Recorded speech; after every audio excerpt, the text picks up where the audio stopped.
high, but we're fine on the YouTube channel. So I'm going to have my phone just where I can see it in case there's something that I can relay to the clerk. So that's what I'm doing. Thank you, everyone, for being here.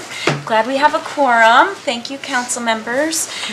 So we'll turn it over to administration. This is what I was thinking. I know it seemed to cause some consternation having a list. I guess my intent of having a long list was to at least give you a heads up on things that might be discussed, so that you would have some direction. I know that ended up being maybe a source of concern, but actually that's what it was for. So I was thinking we'd go through each section of the slideshow and then have questions at the end, or let's let council ask questions during, and then we'll save other questions for the end. Just knowing that we don't have to get through everything tonight, then it might be a multi-meeting endeavor. So we'll turn it over to the electric department. That's fine. All right, so can everybody hear me? Yeah. All right, so I realize that, first of all, that there's a bunch of topics out there that people, or questions that people have, and that this presentation may not address all of those questions. Like the mayor said, these were just specific topics that they had in mind that they wanted to discuss, and so that's what I included in the presentation. If we have time, I guess we'll get to questions after that, and then we'll go from there. So the specific topics that were asked for were an update on the meter exchange and demand metering, and a re-examine of the 2017 rate study, review of current rates and explain bills, timeline for repairs of funding in 2020 and 2021, sale of the electric utility, contract regarding company and job duties regarding the power factor, and then the heat pump rebates. Okay, so the first topic is the meter exchange. Just a brief history, and I want to try to explain something real quick. There are different levels of understanding for a lot of this stuff, not just with the council, but also with the public. So the intent, what I'm trying to do, is not start a subject from the middle of it. I want, because that, I believe, would contribute to more confusion. And so what I'm doing is going back and doing some review and some history on what happened in the past, so that we can hopefully all start from the same spot when we start talking about some of these subjects. So some of the history, we've got approximately 5,000 meters from Kodiak Electric, and they were giving those away. They were getting rid of those because they were upgrading their system to what is referred to as automatic meter reading, or AMR. So we were able to get those meters for free, or basically just the cost of shipping, to ship them from Kodiak Electric over to Seward. With an estimated cost for those meters of approximately $99 a piece, that saved us around $250,000. And that was just because the city did not have to buy those meters. So that was one benefit that we received, and then most of the meters that we received from Kodiak Electric were what we refer to as residential meters, and we'll get into that a little bit more later. But we did need to purchase additional meters, and that was approved by the City Council under Resolution 2018-011. I want to make it clear that these are not smart meters. These are not automatic meter readers or automatic meters. They have what we call a radio frequency in them. What that means is that it's sending out a radio frequency, and then we have a device that we use to capture the data that the radio frequency is sending. Because we have so many meters and we wanted to try to get all the meters exchanged in a relatively quick turnaround and not make it last for very long, we hired National Metering to do the exchange of the meters. They came up from the lower 48, Washington, I believe, and so they spent about a month changing out meters. After that, our crews followed up with some meters that National Metering wasn't able to exchange for reasons such as unable to get to the meter, or the meter base wasn't ready to accept a new meter, things like that. So the biggest savings, the annual savings that this helped the utility realize was that we no longer needed to pay a meter reader. That contract was around $60,000 a year. I have not yet seen the final numbers for 2018, which would have been the first full year that we did not have a meter reader on staff, or a contract for a meter reader, I should say. We do have, the finance department is utilizing somebody for intermittent meter reading for different meters that for one reason or another are not sending data. So there was 2,681 meters on the system when we changed them out, and we managed to get 2,681 meters changed. So we've gotten all the meters on the system changed out now. The last one was late last year, and that was one of the city's meters. That was a meter for the well over at the Fort Raymond site. The meter base itself had to be changed out before we could actually put in a new meter. So that's now been done. Question? Of those, how many were residential and how many were demand? I don't have that data on me at the moment. I can get that data though. Go ahead. I think I know the answer to this because I was here when we passed the resolution, but if you got 5,000 meters from Kodiak and you only installed 2681, why did we need to order other meters? Good question, because most of the meters that we received from Kodiak were residential meters, and they only have one signal sending data, whereas commercial meters have 3 signals sending data, and so we needed to get some of those additional meters. So between the residential, so is everyone in the whole city on this type of demand meter? No, not the demand meter.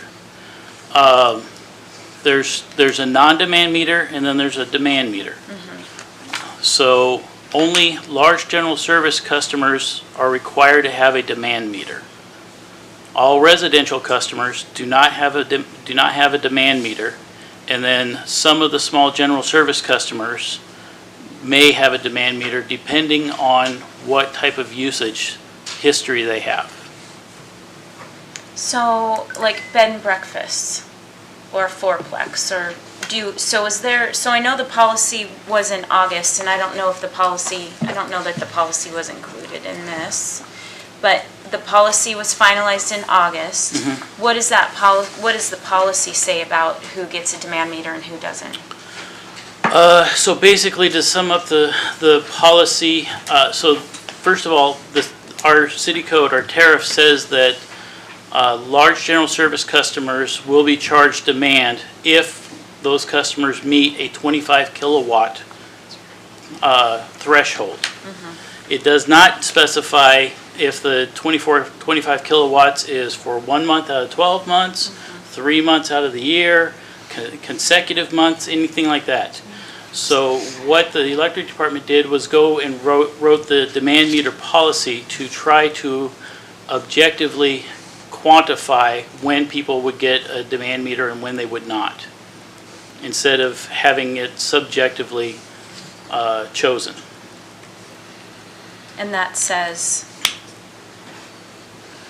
And so the demand meter policy says if a non-demand meter is on a service and that service indicates, I believe the number is 7,500 kilowatt hours per month, then they will be flagged to receive a demand meter, not necessarily be charged for demand, but receive a demand meter so that we can start monitoring their demand to verify if they should be or should not be in large general service. And 7,500 kilowatt hours is a industry best guess scenario, because it's not a linear correlation between kilowatt hours and kilowatts. And who audits those? Who audits to see who's tripping that threshold? That will be a combination of the finance and electric departments to do those audits. So like specifically, what day of the month does it happen, or what does that process look like? So in the demand meter policy, I did not specifically put a day of the month or something like that, but I foresee it being a once a year type of audit. So is there anyone that had a demand meter in the past that through this process no longer has a demand meter? Through this process, I couldn't tell you at this point. I imagine probably there is, and more specifically, there could be people or customers, I should say, that had a demand meter and were being charged large general service that are no longer being charged large general service.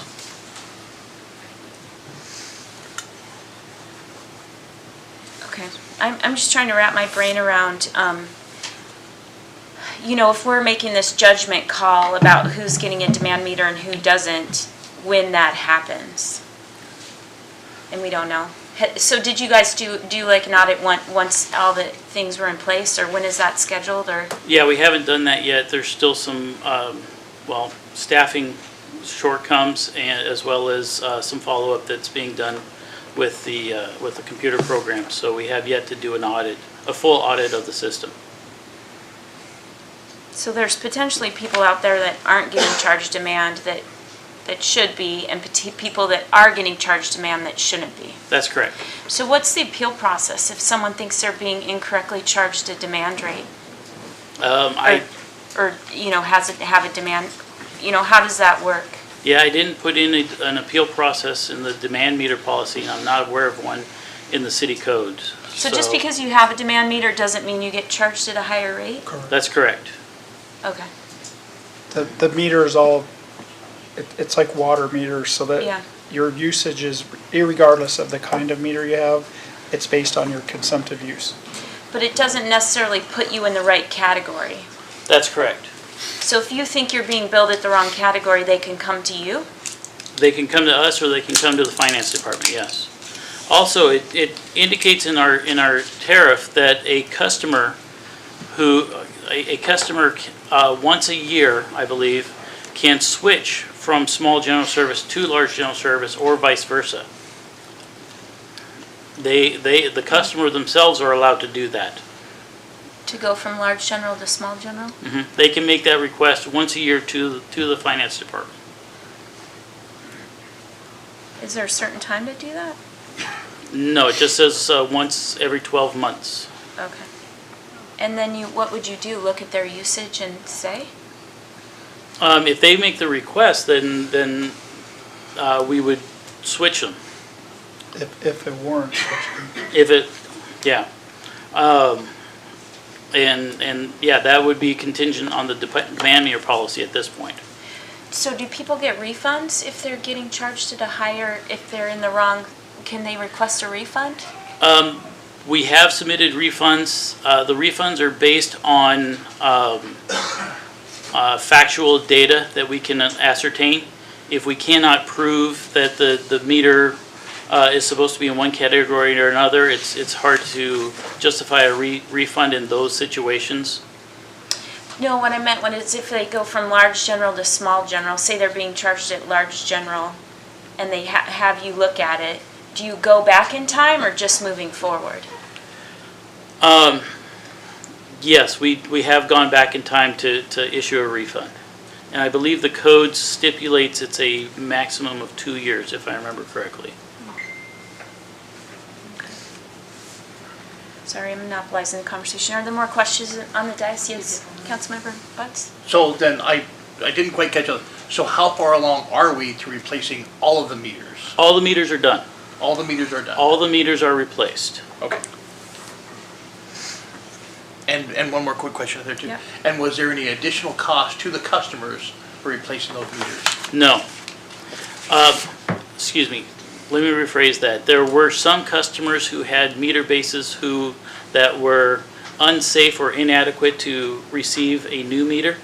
Those customers were charged a repair fee, and because we had to contract that work out with a contractor.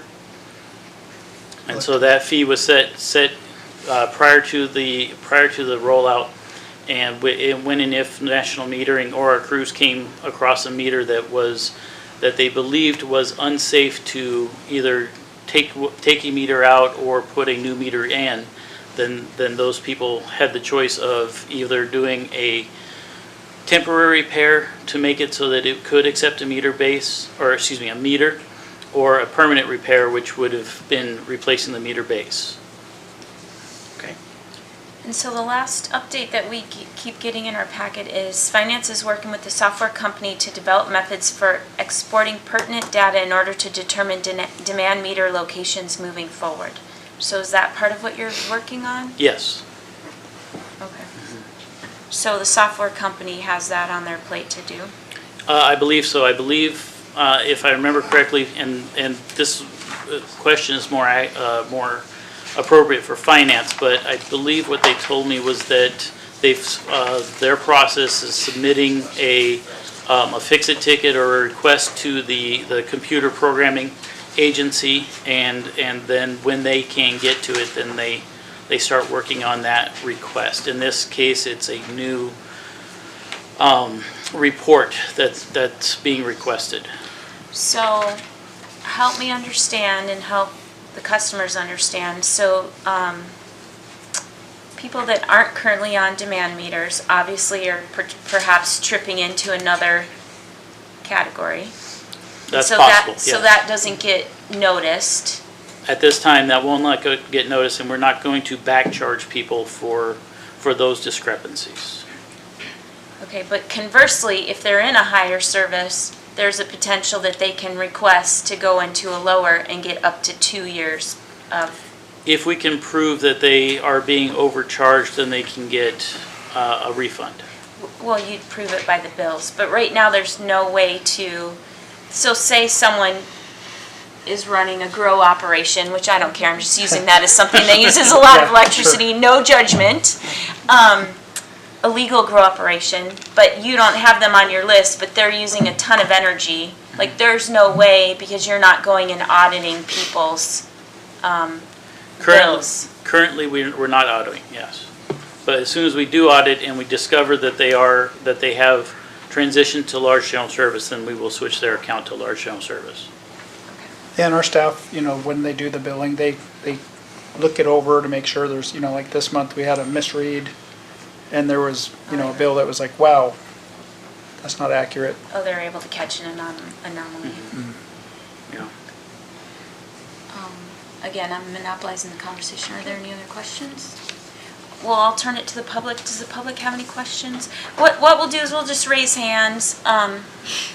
Can you hear, since it's a work session, can folks stay in their seats, or is it too hard to record? No, we can hear. Okay, so I'll go to front row, please. So I have a couple of questions, Melody Jordan, and I have a couple of questions on the current cost. And you said you don't know what 2018 or 2019 current costs are yet for meters. As far as meter reading? Yes. Okay. So you have the actual meter reading, and then you have door hangers, and then you have move outs when somebody moves, right? Who currently does those jobs? Currently, those are either finance or electric department staff that are doing those activities. Okay, so, but you don't hire out anyone? We have temporarily hired somebody to assist with meters that are not sending data for one reason or another. About how many of those do you have? I do not remember the number. I can tell you that it's less than 1%. Okay, so maybe 30? Less than. Oh, less than, thank you. So then, so back to the demand, thank you for clarifying that. Back to the demand, that 7,500 kilowatt trip. So if there's a demand meter. 25, sorry. 25. Yes. Oh, why did I miss 25 kilowatts? 7,500 Kilowatt hours. Yes. Okay, so if I have a demand meter on my business and I don't hit that level, then I don't get charged demand. Correct. Am I charged a higher rate for, The small general service rate is different than the large general service rate. right, well, let's say I'm a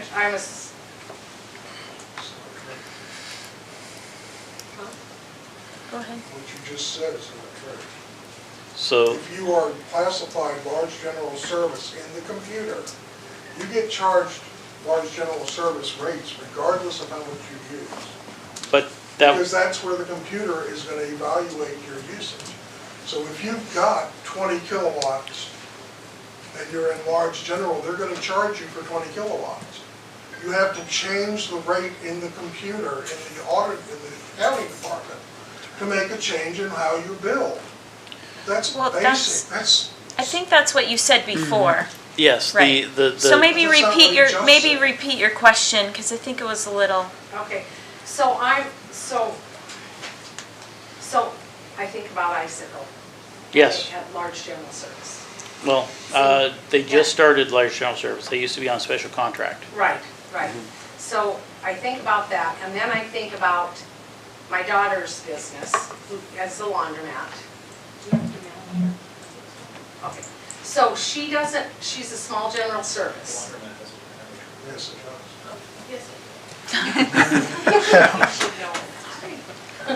Okay, so if she doesn't hit that level, 2,500 kilowatt or 7,500 kilowatt hours, she's not charged for demand. But yes, she is? Well, not necessarily. It depends on what she is qualified under, and that is manually represented into the system, either small general service or large general service. That's why we're talking about the audit. Who makes that determination if you're small, is it a standard, is it a matrix that The- says if the and demand- if you're small and if this and this, you're, Yes, the demand meter policy is what's making that determination. so if she's large general, do you mind if we use you as an example? I don't know. I'm sorry. I don't know. If she's large general and wants to ask to move into small general, she can do that. As long as the data doesn't show that Right, I they're mean, over. she Yes. can, she can ask to do that Yes. through the finance department. Okay. So now what if I have a B and B? It's still contingent on what the demand is. If the B&B hits that 25 kilowatt threshold, then that's when a determination is made. Okay, so I'm aware of one that it doesn't have a snowball's chance of hitting that Okay. demand. So I can come in and I'm sure it can't be large general service. If it's not hitting that 25 kilowatt threshold, then it's probably not large general service. Okay. Does it say? But we can- I think I've got around it a little bit. Yeah. But, Only demand meters tell you if it's 25 kilowatt hour, 25 kilowatts or not, correct? Correct, which is, well, so the non-demand meters can display it, but it doesn't send the data to our system, which is why we have the 7,500 kilowatt hour, which is a general rule. If a non-demand meter hits 7,500 kilowatt hours, then it will get flagged to get a demand meter to start monitoring. But we don't know who would flag it though. That's what the audit would do. So there could be businesses out there that really need demand meters and they do not have them. That's correct. So they're not, they could be hitting that 25 kW That's correct. and not getting that demand charge. That's correct. But if someone has a demand meter but doesn't hit that 25 kW, they do or they don't get that demand charge? I'm sorry, say that again? So if someone has a demand meter, but they're not hitting that 25 kW, not hitting it, do they or don't they for that month get the demand charge? It's not on a monthly basis. If they do not hit it over a 12-month period, then they would not get that charge. Okay, so it takes a year to cycle out of it? According to the demand meter policy and the audit, yes. But do they get charged that demand meter during that year that they're not hitting it? If they're, Until someone goes back and checks? right. Wow. Yeah. So, and that's Not a lot of them. that's what's specified in the tariff now. The tariff says 25 kilowatts, you're getting charged the large general service. Yeah, no, I know that part, but what's concerning me is it seems like there's this, I can't hear, and it could just be I don't understand, but I can't hear how businesses like get out of this loop of maybe being in the wrong spot, or how we make sure that people are getting charged accurately if they are hitting that, but are not on a demand meter. And my suggestion is if there's too much confusion on it, then my suggestion would be to look at changing the language of the tariff. No, I don't think the tariff's the confusing part. The part I don't understand is how do we make sure that everyone's in the correct category? That's what finance and the electric department are going to have to sit down and individually look at each account to Would it verify be easier that. to hire someone to do that?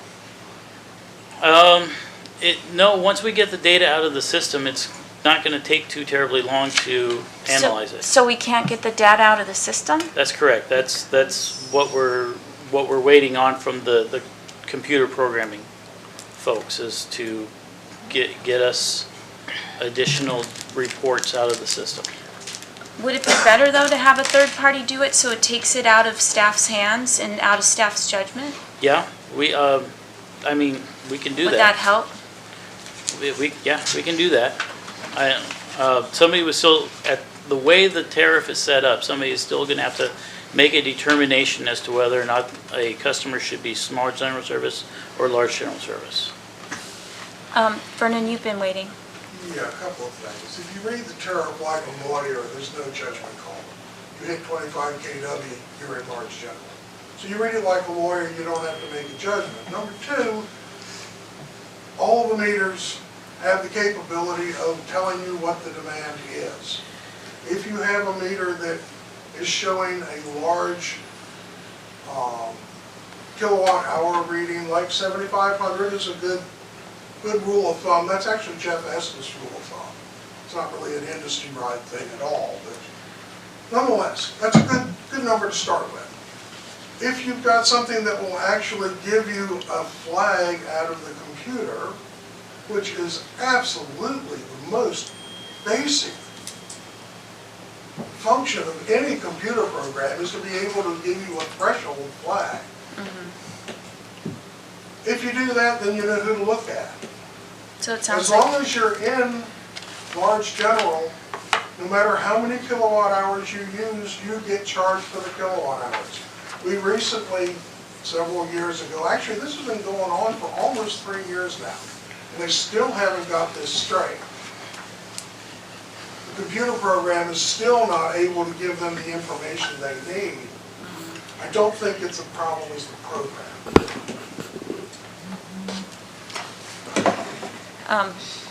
When you have the information, you can call it up. If you did nothing more than sit a secretary down with a list of 3,000 customers and said, go through and look at this column, and if you see a 25, circle it, you'd have it done, and it would take you an hour, maybe 2 tops. But we're saying that we can't do it after 3 years because we can't get the computer program to tell us when we crossed the threshold. Yeah, this is not, the problem is not the mechanics here. The problem is we're not doing our jobs. back row? I just wanted to clarify, on your bill, if you don't have a demand meter, it won't show your KW, which I think is confusing. So if you just take the general service bill and Yeah. you look at it, and I just looked at it, there nowhere shows your kilowatts. It shows your kilowatt hour usage, which I think is gonna be confusing to some people. So if you don't have a demand meter, it's not gonna show you that on your bill. I hope that makes a little bit more sense. If you do have a demand meter, does it show your kilowatt usage on your bills for every demand meter? I don't know. I don't have a demand meter. so- Yeah, because we just have residential to look If you at. look at yours, I'm assuming if yours is a residential, it's not gonna show kilowatts, so don't look on your invoice. Right. Because it's not gonna show that on there, it'll just show your hourly usage, which is what most of us have. I hope that clarifies something, if that helps. So that's a good question, because then people could be going over the 25 kW and not, how would you find that? So we spot check the bills and the customer come in and look at all the data, all their billings. And that's 25 kilowatts is a lot of power. It This is, we're not talking about maybe a third of the residents. These are substantial, large usage businesses usually. It could be a bed and breakfast if they have like, tons of air conditioners and refrigerators and equipment. But generally, not your typical home. If they have a grow in their basement, Right. that could definitely trigger it. Does the council know what demand is? Well, I will come back to you, Vernon. Did you have something else? Yeah, I just wanted to help clarify that for a little bit. Also, I have not seen the policy, where is that published? Well, it was in our council packet, I guess, in August, but I don't have a copy of it. Is it on the website? should be on the website, yeah. It's on the city's website. As So well what as is- legislative history. Okay. What is the demand policy for installing a demand meter? Because I think you had started to ask that question about like B&Bs. Who decides if a new customer is coming to Seward, or I say I'm gonna start a business and I'm gonna run a B&B? Who decides, how do they know when that's commercial, or when do those get changed out? Who decided putting a demand meter in? Because I know that was a big ruckus whenever it was all changed. Is why am I getting a demand meter? I'm not a business, I'm not large general. I might be a business, but I'm not large general. So what does that policy say? So, yeah, how does that work? So for new meters, that's determined by the engineer within the electric department, and that's based on what they project, the customer projects and provides to the electric department for their new service. So is it specifically written in the policy? I mean, No. it's The just policy- an idea that doesn't make sense. You have The to go with poli- fact. No, the policy was to address current meters, not to address new meters. So when someone comes up to the utility desk and applies for an install, and then goes and provides to Pat, like what the breakdown of what their usage is gonna be. It's projected, Yeah. You have projected usage. come up with, so when they put in a transformer, Right. so what's the threshold for a demand meter or not a demand meter? It's still a 25 kW. With what they've provided you that they're gonna be? Yes, and the equations that the staff does within the office. Okay. Cindy? So if I understood correctly, you can ask to have your type of service changed? That's correct. How often did you say? Once every 12 months. Once every 12 months. So what if, and Desiree, I'm gonna use the laundromat again, but she has more customers in the summer than in the winter, I assume, and would use more kilowatt hours in the summer, but then she has to pay the same rate for large service in the winter, and she can only change once a year, isn't gonna help that seasonality? How So does- the policy addressed that. The policy itself, and I don't have it directly in front of me, but I believe what I put in there was that if there were certain criteria, if a customer met that. One of the criteria was 3 or more consecutive months, or 6 out of 12 months. And there was one other criteria in there that I put, if they met those criteria, then they would be classified as large general service. So if you had a lot of usage in 6 months out of 12, you'd go to large general, but then you'd be stuck there through your low usage months in the winter? That's correct, you would be. So you'd be paying more. No, actually, You pay on the kilowatt hours you use. you would pay on the kilowatt hours and the kilowatts that you use, but if your usage is low, then a lot of times, not necessarily every time, but a lot of times people can actually pay less in large general than they can in small general. So Yeah. the price of a kilowatt hour is less in large general than it is in small general. The price of a kilowatt hour is less in large general than it is in small general, yes, All right. So what makes it But it- expensive is the demand charge. is the demand Demand charge. charge, but a lot of people think demand meter, and the meter Yeah. doesn't dictate any of Yeah, that. no. Okay.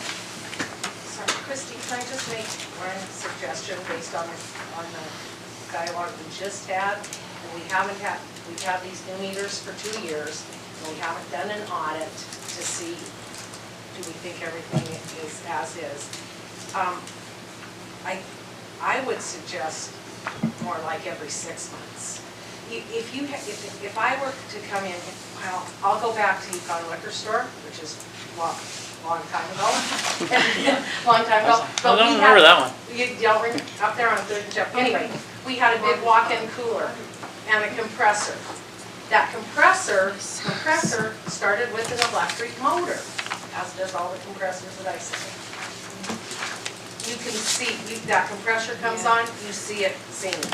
So if I were a business owner coming to Seward and I was gonna have a bar and liquor store, and I'm gonna have coolers with compressors, big, and I just come and sign up for utilities, I'm not gonna get charged until somebody audits to see what kind of usage I'm gonna have. So I'm just trying to say, I think just making a suggestion that we should audit that more than once a year. And definitely get an audit now, because we haven't had one since the meters for 2 years. So even without that, I'm trying to find I'm going through that packet of August 26th. Even without, can we have someone look through the hard copy bills without even looking through the, We should be able to do that, And we yes. have been doing that. yeah. That's on the website, if you type in demand meter, the document will come Oh, up. comes up, okay. So did the public hear that? If you go to the city page and look up demand, and type in demand meter, Demand meter. the document will come up. Thanks, Brenda. My phone doesn't always do that, though. I'm sorry, what document Is was that it? it? The Demand meter, The demand the meter policy. policies. If you type in demand meter.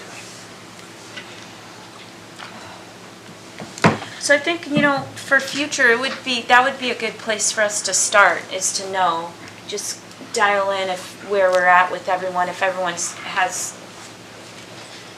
getting demand meters correctly and getting billed in the correct category. So I have the demand meter up. It says, after 3 months of monitoring typical usage, based on the data collected, the account may be switched to different classification if justified and appropriate. The customer's account may be switched to large general service based on one of the following criteria. The customer's meter history shows more than 4 months of 25 kilowatts or greater for any previous calendar year. The customer's meter history shows 3 of the last 6 months of 25 kilowatts or greater.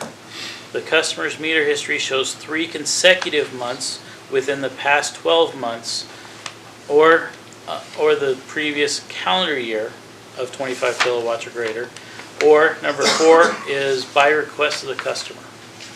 Okay, so people that think that they incorrectly have a demand meter, they're getting charged incorrectly, they can request to the finance department. At the finance utility counter, yes. Finance utility counter. Okay, so that's a good start. And then it would be great to say It would be great to see, sorry, I'm trying to read that, but it'd be great to see if we could go through and do an audit.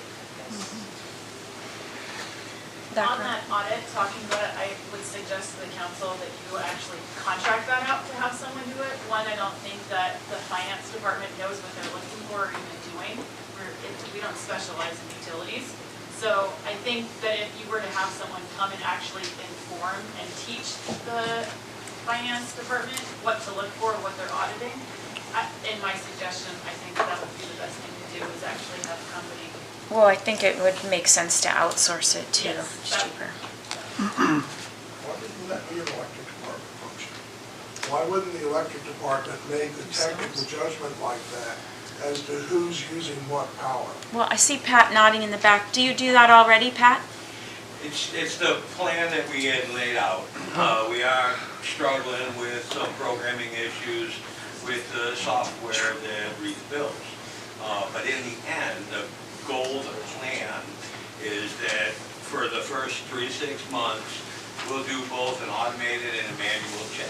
So we'll basically take all of the meter reads previous month, dump it out into a big Excel spreadsheet. Even in a basic Excel spreadsheet, you can set filters to say, query this column, show me all the lines greater than 7,500 kilowatt hours. We resolve that filtered list that we can prove and double check against the filtering that we're having the finance department put into their system. Once we are comfortable with that software working correctly, now we can request just the filtered list out of the finance department. We'll probably be looking at, 10, 20, maybe 50 a month. And then on each one of those, we want to go back and pull a year's history and really make an intelligent decision over whether or not that customer needs to change categories. I don't know that what you're discussing and proposing is the best first step, first try. Because if you contract it out, you're going to, I think, lose a lot of that ability to interpret, make intelligent decisions about why a particular customer had a particularly high usage in any particular month. You could have a big function going on here in town. It could be a one-off. An anomaly. So there's more than those kind of issues. So I guess the question is, it seems like there's a lot of angst around this specific thing, so timeline. What kind of timeline can we look at? Because these meters have been in now. Well, yeah, I mean, the project was finalized. Yeah, well, I want to clarify right quick that no residential customer is getting charged demand or has Sure. a demand meter. No, I think there's a lot of questions around bed and breakfast, like fourplexes. I don't know what other businesses, but I think there's some questions around like those that are just on the categories maybe. I have some questions regarding. And yeah, we can. So I think you're right. I mean, it's a question that businesses are asking, not Right. residential homeowners. And it says in the policy that those businesses can ask their account be reviewed at any time. too. Yeah, so they can, that's- if a customer's got a question, they can come in anytime. They don't have to wait for that 3 months or 6 months or 12 months. And they would have all their they could just come in with 12 months of their electric bills, right? We don't Yeah. need a computer We- program for that. And we have that Yeah. data on file. Yeah. And I guess then the other thing is I think people are concerned that while they're getting charged or they have a demand meter, that they look across the street and don't see. I mean, not that they know that person's bills, but I think they want to just make sure it's an even playing field. So that's where it would come to Right. know when you can export that data. Right. So what do they say when you ask them for that? Recently, it's the staffing deficiencies are the biggest challenge that we're With facing the at the software moment. company or with our side? With our side, and they finance says that they've submitted the ticket to the software company, but Yeah, beyond that, I can't really speak much more to that. It's more a question for finance. Because And they're we're- the ones, they're interfacing with the Yes. contractor? Yeah, they're interfacing. And we're roughly talking 20 customers, Yeah, not hundreds. sure, yeah, that's why it seems like it shouldn't, maybe those 20 can be pulled. We knew this was going to be an issue 2.5 years ago. Why are we just? Yeah, well, you know, so here's the thing, we're not gonna beat up. Right now, we're just gonna ask questions and move forward, because none of us have a time You're machine. right. We're still So we're on just, let's make sure we're moving forward with the questions. So if there's no more questions, and it sounds like administration maybe has some things to chew on, and, anything else from council? And again, I Are we moving on? I crafted the policy to try to be as objective to this topic as possible, to try to eliminate the subjectivity as much as possible. So my main takeaway is that if anyone feels they're being incorrectly billed by, and they have a demand meter, they need to get their last 12 months and that policy and come in to this counter or the The one in utility the? counter, Utility counter. utility counter, yeah. But even so, they have the 12-month history. correct. So you could just come in and talk to them, I believe. And they have the Yes. policy. It seems to me, you should be able to just say. Send an email. Here's my problem, and let's do it. As long as the meter is in your name. Right. I don't know, are we moving on from We can, the unless next slide, there's or are we anything- just kind of summing up? Well, now? I was trying to like get some direction, Okay. but go ahead. So the one thing I said is directly of what you said, is that if anybody feels that they're unfairly being billed, I think we're still at the point where we don't know what we're paying. I don't think there's one person in town that can say, I know exactly what I'm getting billed and for exactly what I'm paying for. Exactly how your bill is broken down and unfortunately, a lot of other people are not privileged to some information to break down their bill from what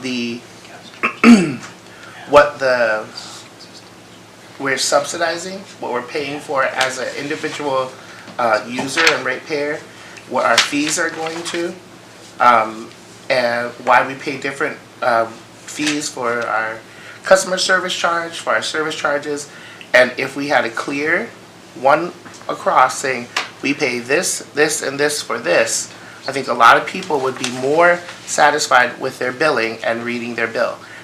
I hear this 1,000 times a week. I don't know what I'm paying for. Why is my bill so high? Yeah. You can say that you can understand it, but this is what I hear from many, many people. I do not know what I'm paying for, and why is my bill so high? So at one point, we had a residential bill broken down on the website, and I don't know if that's still up. But in addition to a residential bill, I think there's a lot of confusion with, there was only a residential bill. It would be great to have a commercial bill. Was there a commercial? No, there was a residential bill, there was also the Chugach bill, and then the COPA was also on the website. So what I mean is residential, there should be a small general one of service. each, like a large general, small general, and then like, this is the demand charge, this is this, just so people can start to, yes? I'm kind of hearing a mixed message here. I'm not hearing that people can't read their bills necessarily or understand it. What I'm hearing is that they don't think that everybody's being billed the same way. There's two things There's happening. two things. Yeah. Tony just brought up a second item about because my point was if people feel like they're being billed unfairly, that they can come in and appeal it, and Tony's point back to the general discussion was that people might not know if they feel like they might not know what they don't know to even ask if they're being billed fairly. The billing unfairly is questions about B&B's large general service, commercial and small general service. The understanding how to read your bill, how to figure out why the COPA changes all the time, why those numbers fluctuate is a totally different thing.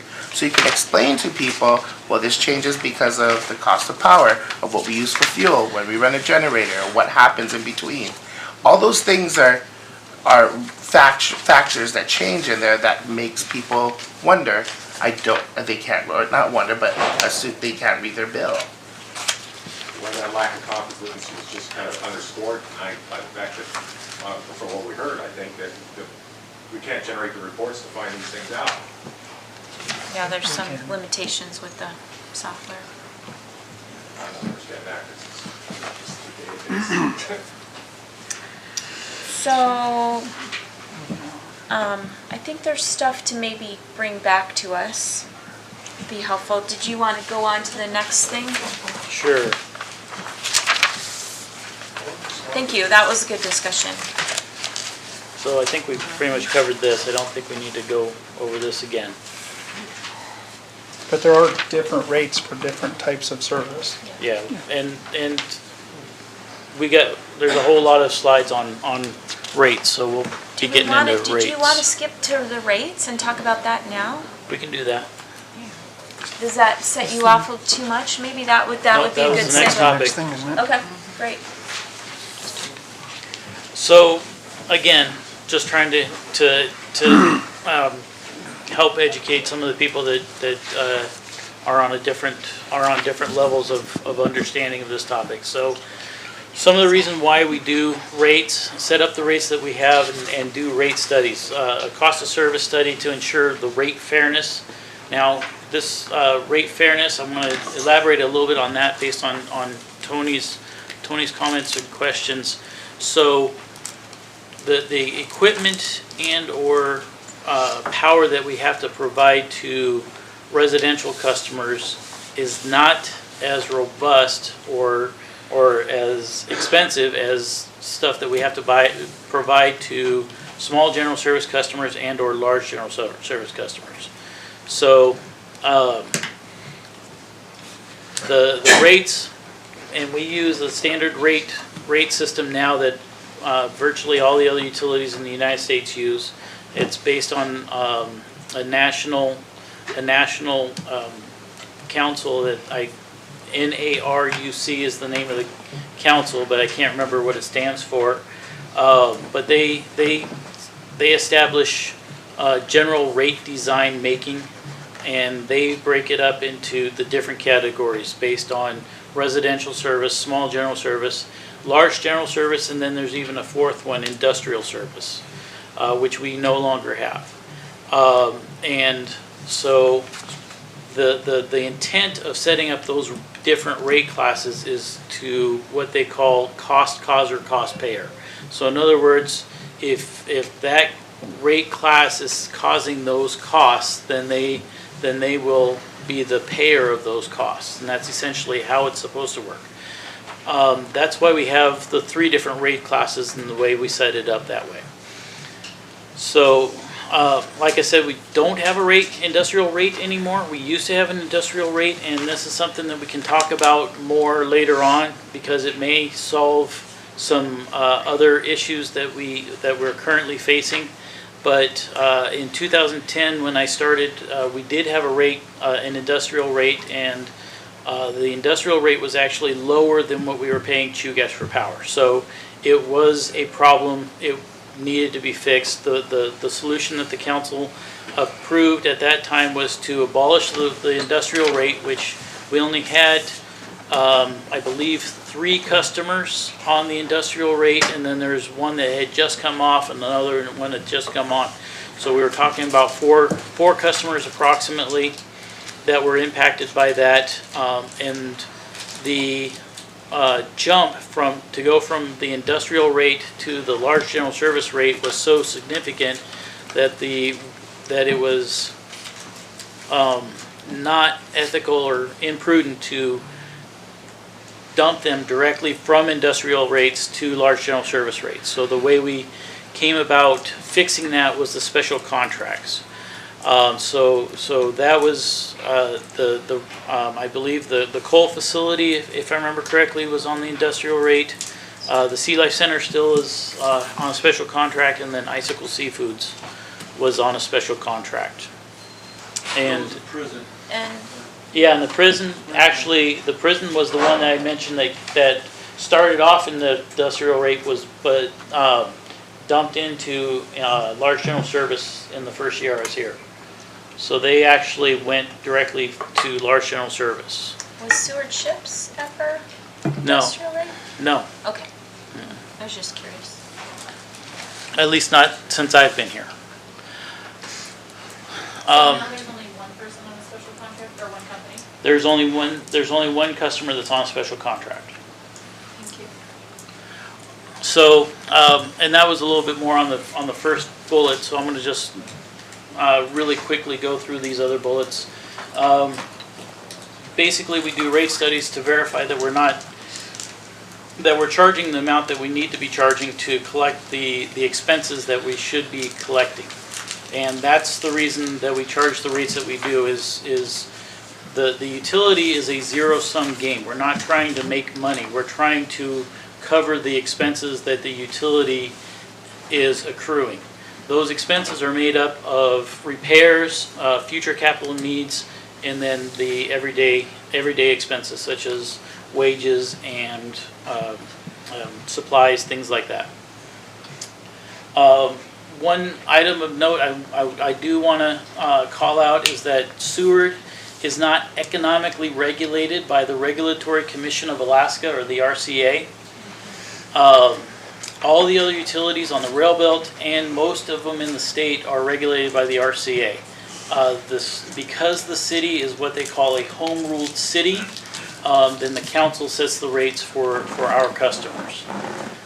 All the other rail belt utilities have to charge a fee per kilowatt hour of 0.000593, and then those other utilities, if they are approved by the RCA, can change their rates up to 4 times a year. That's part of what changes our rates, because we purchase all of our power from Chugach Electric, and so when they make a rate change to their rates, then it automatically passes through to our rates. What's the rail belt? Oh, thank you. So the question was, what is the rail belt? So the rail belt is made up of 6 utilities that are interconnected together within the state of Alaska. It's different than the lower 48, where every utility is connected to every other utility. In Alaska, we have 6 utilities that are connected, and that's the biggest electric grid in the state. Otherwise, other utilities are islanded by themselves. Those 6 rail belt utilities start from Fairbanks, Alaska, and Golden Valley Electric, and coming south, we have Matanuska Electric, ML&P, Chugach Electric, and ML&P is currently being purchased by Chugach Electric. And then you have us, City of Seward, and then you also have Homer Electric on the other side of the Kenai Peninsula.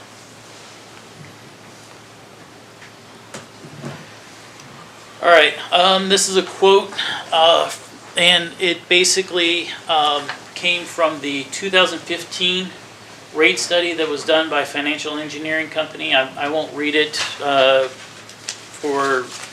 due to time restraints, but folks can look this up in the PowerPoint, and it's the Councilmember Baclan. This is to further address why, what makes up the rates and how they're made up.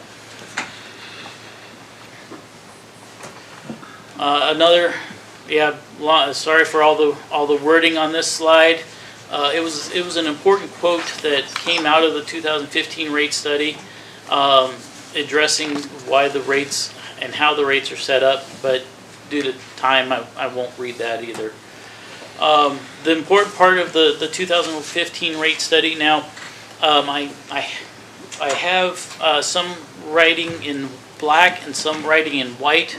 The differences between those is that the bullets that are in black were the ones that the council at the time chose to implement based on the recommendations. Based on those recommendations, maintain previously approved CPI rate increases. Now, the Financial Engineering Company specifically mentioned that that was just for the 2 years that they were doing the rate study for, which would have been 2015, 2016. They generally rate designers or rate financial engineers are not comfortable with a CPI in general.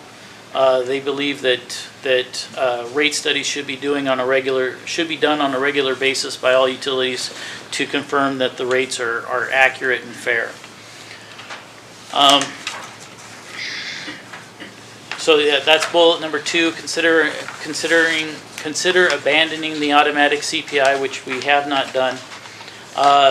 We did implement seasonal rates. The council thought that would be a fair and equitable way of capturing people that do not contribute to the overall well-being of the system when they're out of state for a long period of time. So we do currently still have seasonal rates. There's a summer rate, which is 6 months, and then the winter rate, which is 6 months.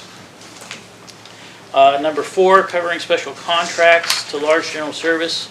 We went over this briefly already. We have one special contract left, and that's the Sea Life Center. And you'll see 4A there. The financial engineering company did recommend establishing an industrial class rate for customers. Maybe maybe now is the time to bring this discussion back up to help certain customers in the community that are looking for that kind of assistance, including the dry dock, potentially the Sea Life Center, who's still on a special contract, Icicle Seafoods, another big provider of jobs to our community. And John, part of that is, people that buy a lot of power drives the rest of our cost down. Right. Yeah. So the question would be, Can I see your bill? oh, I thought you were asking for the candidates. Yeah. The question would be, so you'd come up with some sort of threshold for the amount of power that people would have to purchase to be counted in that category. So the way the industrial rate was set up before was a 750 kilowatt rate or threshold. So any customer that hit 750 kilowatts, I believe it was 12 months out of the year, would qualify for the industrial rate. But they would still have, obviously, the standard demand charge if their demand goes over a certain amount. The industrial rate was set up with both a energy charge and demand charge. Okay. Because demand's what puts stress on the system. And I believe In some ways, yes. paid a minimum of the 700, Oh, just like in special contracts. so if they didn't get up to a level, they would still pay the minimum? Of 750 kilowatts, yeah. Or maybe you set them up at a lower rate so that they stay here and provide their service. Yes. Do you have a question? 750 kilowatts is a whole lot of power. And I recommend that before you make a decision about this, you actually ask somebody who actually knows. Get a real electrical engineer to say what the threshold should be. This demand is the instantaneous usage that you use when you start your equipment. Sure, I mean, it's like the So if ship you're lift or talking the coal. 750 kilowatts, you're talking about more than all the synchros of the ship lift firing off all at the same time. That would not hit 750 kilowatts, No, I think the industrial rate would be the use, how much you would use during the month. but that's not what you said. No, You said kilowatts. Kilowatts is demand. There is a significant difference. There's a reason why demand is billed separately, is because that's what causes the shock to your system and destroys the equipment that maintains your grid. no, that's what I asked. That's what I was asking him, if they would still, even with the industrial rate, they would still have the demand charge. And that's what he was answering. Yeah, I understand, but Yeah. I'm saying that the 750 number is, don't use that. That's not a good number. No one will ever hit that 750 kilowatts in sewer. We have some that are. Daryl? For 12 months. some months, selection. But not 12 months. a year. That's what they were saying, to That's pay what the it said. minimum, to pay a minimum. We can figure out like a Focus on what's threshold. being said, not what we think. Right, so then the suggestion was to pay, Daryl said to pay a minimum if you don't hit it for those months. Well, and coincidentally, my recommendation is if we do want to implement an industrial rate is to employ the services of financial engineering, for example, to come in and do. Make a recommendation. Yeah. Why was it taken away in the first place? The industrial rate was, sorry, the question was, why was it taken away in the first place, the industrial rate? The industrial rate was taken away in the first place because when I started in 2010, I discovered that the industrial rate was actually lower than what we were paying Chugach for power. So the industrial rate was actually losing the utility money. Why not just increase it? I could tell you the political reason it was taken away, because I was working with Phil all the time. When the Sea Life Center achieved and got the industrial rate, that's the straw that broke Phil's back, and he said, I'm getting rid of the industrial rate. He did.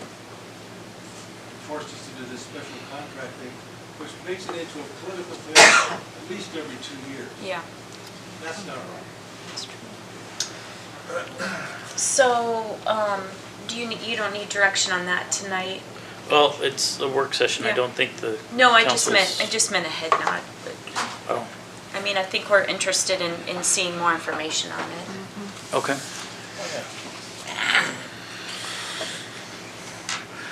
Okay, there's, When you do get that information, he made a comment that the industrial users, if they use more, it takes our costs down. If you could just elaborate on that so people understand when you do get that more information, because that doesn't, it just doesn't make sense.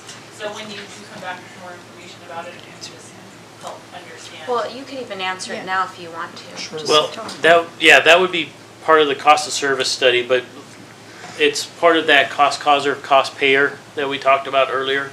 An industrial rate customer, the equipment that you need to use to supply them is much, much larger than, say the other rate classes. And so that is taken into account as far as setting up the rates that you would use for that class. And it's like any commodity, so like you buy gasoline, when you fill up your car, you're getting a price. You buy a tanker full of it. So these large users here, when they use a lot of power, that helps all of us because our purchase is bigger than a small usage month.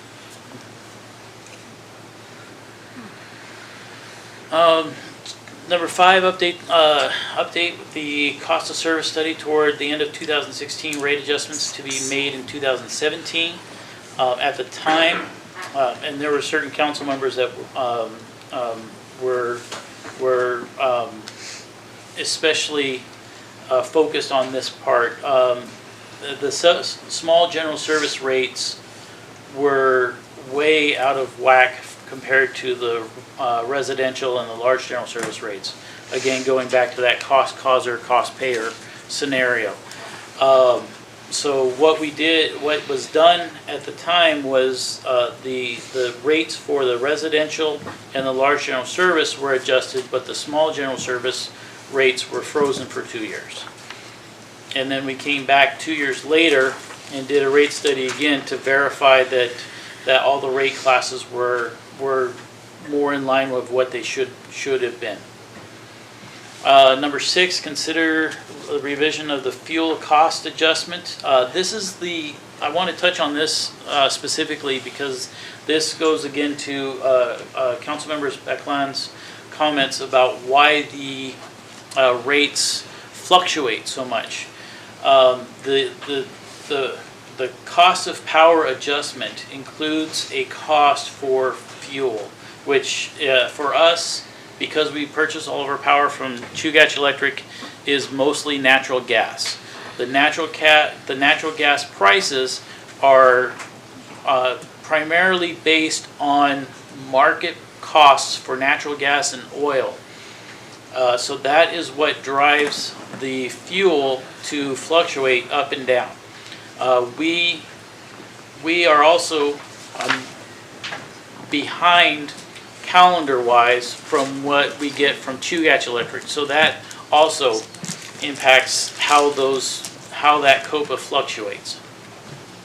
One suggestion that was made, I think it's in the next rate study, was to start a holding account and estimate what the cost of power, the fuel costs would be, then based on that, charge the same value for it for the fuel throughout a 12-month period, and then adjust the next year based on how accurate your projection was. And then number 7, consider all of the inclusion of all purchase power costs in the fuel adjustment. This was to include, and this is just basically saying switch to the cost of power adjustment, which is what we changed our rates to. A quote from the 2017 rate study.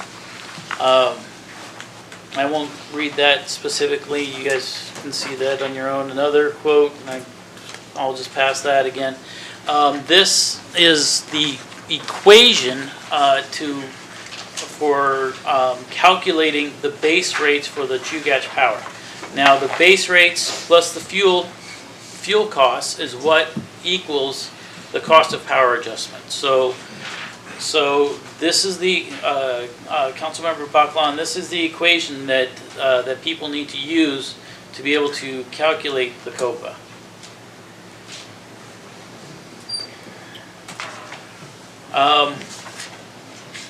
So this is a cost of service comparison from 2014 to 2019, and there's on the far right you can see the difference from October and November of 2014 to October and November of 2015 as far as the cost of service. Now, it translated into a bill for an average user of 600 kilowatt hours. In 2014, on their bill for 600 kilowatt hours, they would have paid $128.22. In 19, it's $133.78. That's a difference of $5.56. And then on the two graphs are showing the rate structure that we used to use and the rate structure that we use now. The rate structure that we use now is on the left, the cost of power, the COPA, sewer, and then the customer charge.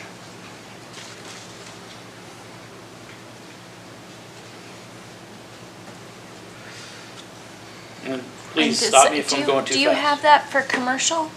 I can do it for commercial. I just did it for residential.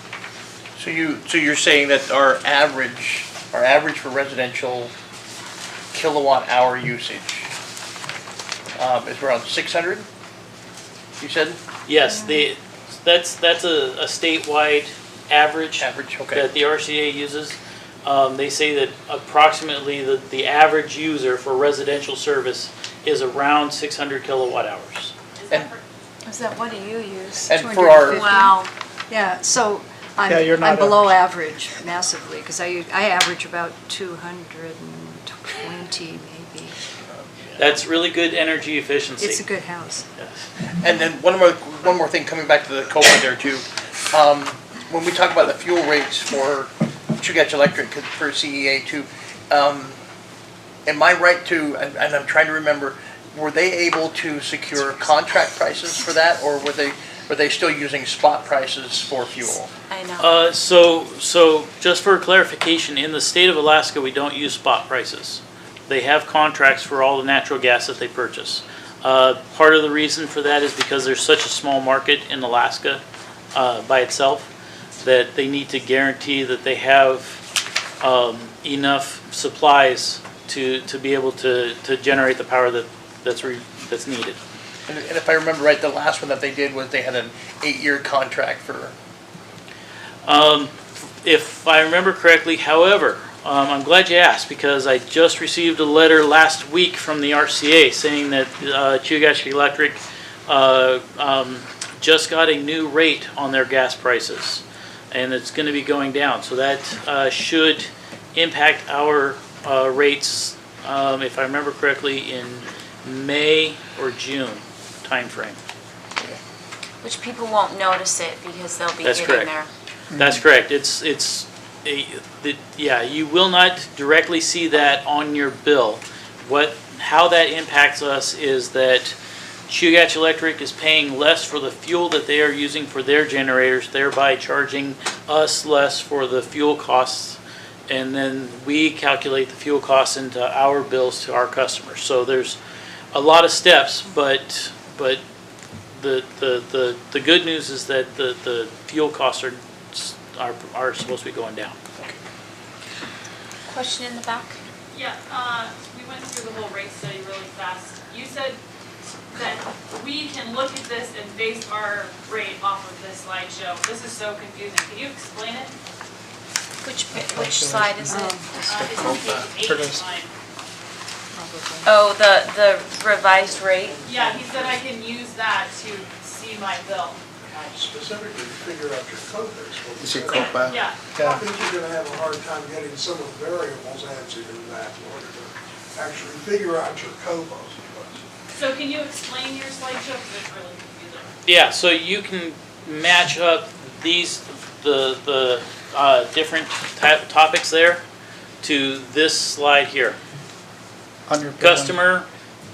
Customer charges for the period. CEA energy rate times expected sewerage sales would be let's see here, energy rate would be kilowatt hours, would be the 1, 2, 3, 4, 5, fifth column over is the rate, and then the kilowatt hours and the price. And by the way, the rate study had those values in there, so I cannot specifically tell you what numbers he used to charge the energy rate to get the 55, 38, 380, but you can reverse engineer that fairly easy. And then the fuel charge is the next column there. I'm sorry? But you just said you didn't know what the numbers were. So how can we reverse engineer it if you can't tell me what the Okay, numbers were? well, Mathematically, you can get there. My math skills are not that, to that level. I wouldn't even attempt that. Just a question, I It's just easy think for- that if you could probably figure out the numbers. So do you calculate So- the COPA monthly? so for example, October 2014, Yes, it the comes number up was, every month on the, yeah, the the number was main bill. 4,962,365 kilowatt hours. Where's that? Where's that number at? Oh, it's the next to last column? No, the number that's the kilowatt hours dollar sign, the 55,380, Yes. and that number comes off of the energy rate, the expected sales during, so that number has to come from the finance department as far as what our expected sales are going to be. So obviously the COPA shows up on our bills monthly. Yes. Calculated. So it gets calculated monthly on the month before? Or how does, so you use this, who calculates this for our bills each month? Finance calculates that for our bills, and then basically they take, on the 15th, they take how many kilowatt hours we expect to be selling and put that into that equation. So is it a look ahead or a look behind? It would be a look behind. So is that kilowatt hours dollar sign column you're talking about, is that kilowatt hours? Is that the number of expected kilowatt hours that the city's gonna be purchasing? No, the number of kilowatt hours, like I said, that's the number that you need to do the math for. They determine that from the study. 4.9 million rounded down times the .01116 equals $55,380. 4.9 million is where?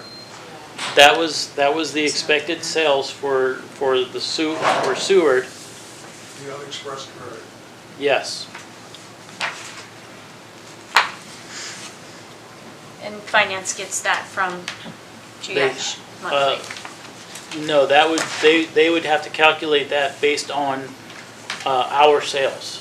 So they would take all the kilowatt hours that we're expecting to sell to our residential, small general service, and large general customers And that's generated yearly, monthly, monthly. and is that published somewhere? So you put that in your spreadsheet? That's a question for finance. It's every month in legislative history underneath the bill that Chugiach sends to the city, and the COPA is written on top of each bill each month. Handwritten? Handwritten. Top of the bill. Yeah, we don't manipulate that. That's where a lot of the questions come from, is how do you calculate this and. Okay. Yep. Pass along. Okay. All right, we went over this. So the recommendations from 2017, I didn't change the colors on these. So the recommendation was to implement the power costs across the board, and that was based on the CPI, so that's what we did for the last 2 years. However, Chugach in 2017 had a rate decrease of approximately 2%, which was offset by Seward's increase of 2.1%.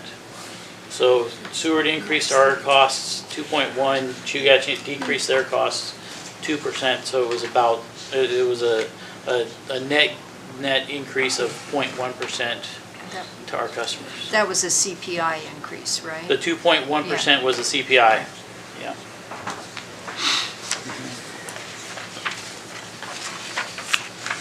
And number 2 is talking about the balancing account, which I mentioned a minute ago, which could be a discussion for the council to try to implement that to help stabilize bills for folks. All right, so this is on our website. This was done by Golden Valley Electric about 4 years ago. I updated the numbers. The numbers are also on a spreadsheet on the city's website, but the graph this is for residential on an average customer 600 kilowatt hours. Our rates compared to the other railroad utilities, as well as Copper Valley Electric, which has 2 different rates based on which area they're charging. Our rate is right there in the middle, 133.78 for the average customer. So is that the summer or the winter rate? This is the base rate. So if you look at our tariff, it shows the base rate first, and then it has the summer rate and then the winter rate. What I did to get an average customer, which is 6 months of summer rate, 6 months of winter rate, so the base rate would be the middle ground of that. So that base rate is there. So specifically, the rate that I used on this graph is not a rate that people will get on their bill. And so I just wanted to have you explain that a little bit more, because if they look up for our rates, they can see what our base rate is. And then, In but the then when they tariff, look on yes. their bill, they see that their base rate is different. And so that's why I think we're, like Tony was saying too, that's where a lot of people really get confused, because they say, well, this is my base rate, winter, summer, time or two, but on the bill, it says something totally different. And then they don't know why that's different. And that's what we're trying to say here too, is this is our calculations that we have with, Right. that we put in there too. So when we just for in here too, our base rate for winter is 0.79 cents. You just kind of rounding that in there too. But Yeah. right now, our base rate is set at like 0.080 cents. So it's actually increased a little from Right. what our normal base rate would be during the winter time per kilowatt hour. And what's the percentage variation between winter and summer? If I remember correctly, the council moved that to a 10% variation between, 5% up, 5% down? I believe so, yes. Okay, so summer rate would be actually about 12% above the base rate. The Because the winter rate's already about 2.2% They're about 2% above. I believe what you're saying is accurate. So the base rate is actually completely and totally meaningless. It's not the base rate at all.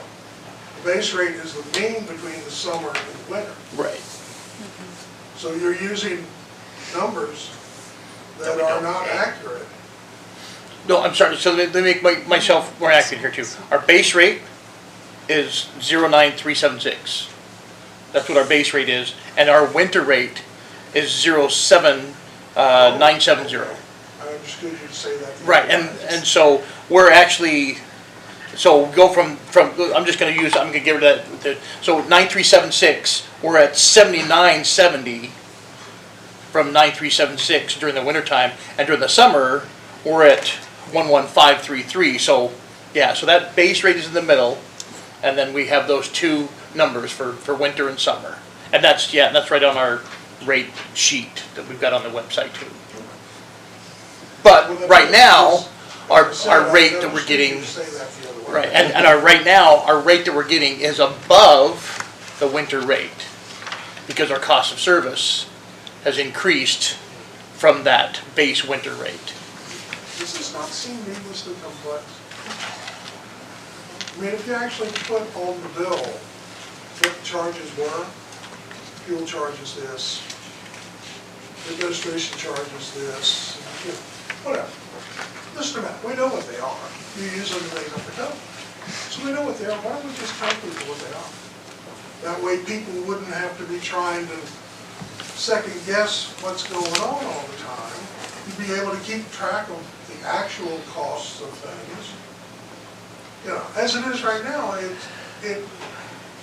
Yeah, I don't know, so it sounds like a shell game. I'm a HEA member. I'm not an HEA customer because they have members. And so they break it down to, they have an energy charge, a customer charge, a system delivery charge, and then they have a COPA that's subject to change quarterly. So their COPA changes quarterly, but they break it down the same way. But I don't know, I don't have any other bills in front of me. So right now, they're 22 cents. Yeah, they're 22, yeah, I don't know, like, how to do it So differently. I'm wondering, so coming back to your question there too, and I hope I'm not taking up too much time. So what you're wondering is, if we have our base winter rate, and we have a difference on our bill, then you would want to know as a customer, why is that different? Okay, I can see that. Seems fair. Because it just looks like the goalpost keeps moving. That makes people suspicious. So I do have a question. So when we were at that, they had that Marine meeting, and they had rates were a lot, that Seward was a lot higher rate, but I think what's the difference with the rate that people pay over in SMIC?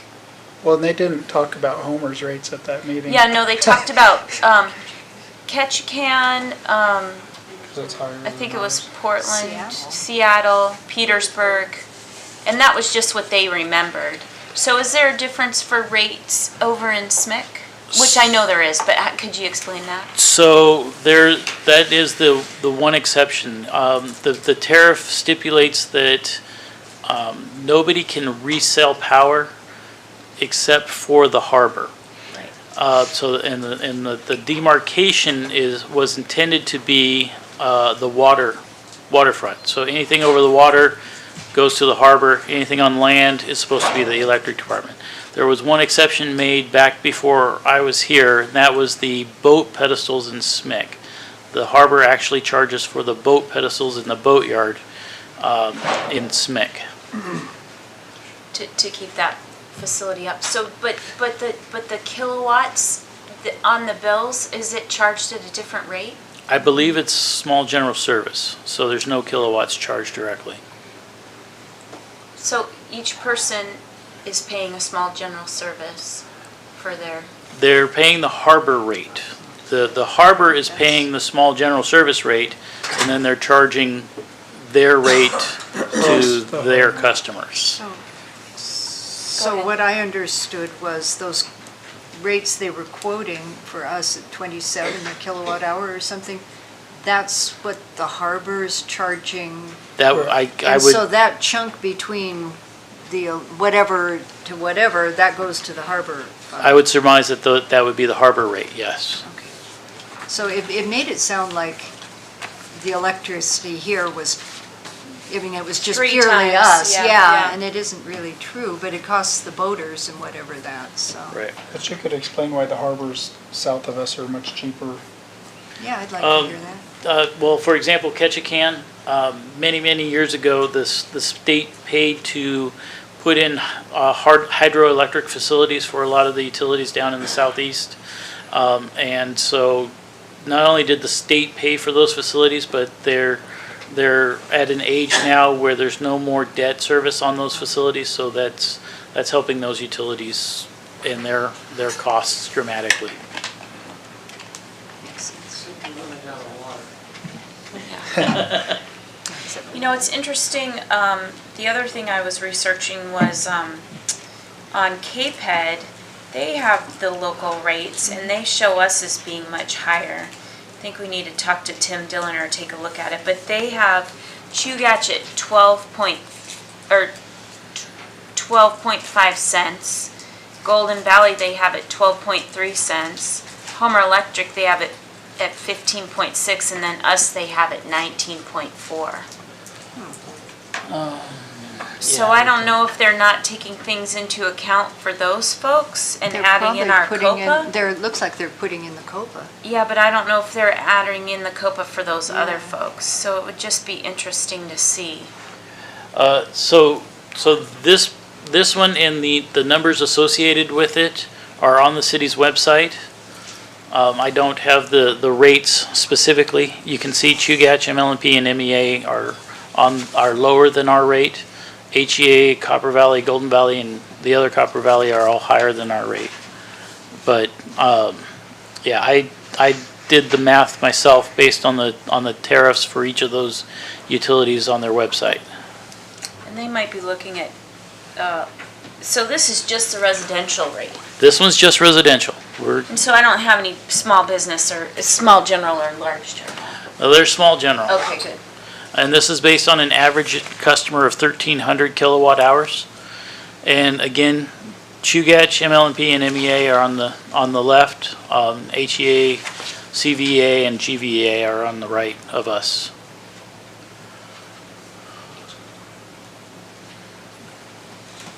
And then finally, the large general service rate, and this is based on 25,000 kilowatt hours and 55 kilowatts. And then we're right in the middle again. So when we were talking about customers thinking they're in large general service, if your bill isn't $4,900 this month, you're probably not near that threshold. Yeah, so- Roughly. Yeah, so, and again, these average numbers, I chose these average numbers specifically because different utilities have a different threshold for large general service. So I chose numbers to get us into each of those large general service Is that our categories. thresholds across the top? I'm sorry? Is that the number you used, or is that our threshold across the top? How do you mean? So large general. it says rate comparison, the 250 kilowatt hours. Is that the threshold? Yes, so yeah, the 25,000 kilowatt hours and 55 kilowatts meets the threshold for large general service for all of these utilities. And that number includes all the adjustments to the rate? The I don't- COPA? Right? It includes, as far as their tariff, yes. What they have on their website. Yes, it does include the COPA. Base rate. Every month. It does include the COPA. Each of Changes the, every month, you said so. our COPA changes every month. Their COPA is listed on their website. They change it every 3 months, according to their websites. Or every quarter, thank you. Yeah, that's what HEA says they change their quarterly, because do they have to go before RCA to get it to change it? That's correct. That's why they Yeah. only do it quarterly. Change the code with the RCA. That's correct. Oh, yeah, so subject to change on a quarterly basis and upon RCA approval, for HEA at least. Oh, the COPA or the base rate? No, the COPA, cost of Both. power adjustment, subject, it has an asterisk and says that right now they're paying I'm paying 7.16 cents, subject to change on a quarterly basis and upon RCA approval for HEA.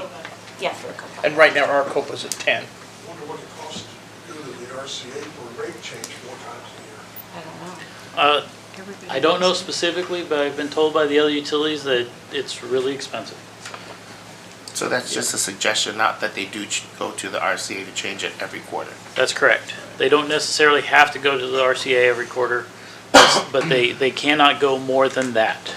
Do you know how much our COPA fluctuates between? That's a dynamic question because the fuel is included with our COPA, and so it's based on the fuel price, and the average fuel price for last year was around 6.5 cents per kWh. So like as of 1/1/2019, the COPA was 0.081918. And as of, I picked 2/20/2020, so our newest bill, our COPA is 0.103. So that's up 2 No, cents. so I was saying that the fuel charge was averaging 6.5 I cents. see. I'm sorry. Yeah. Yeah. Sorry.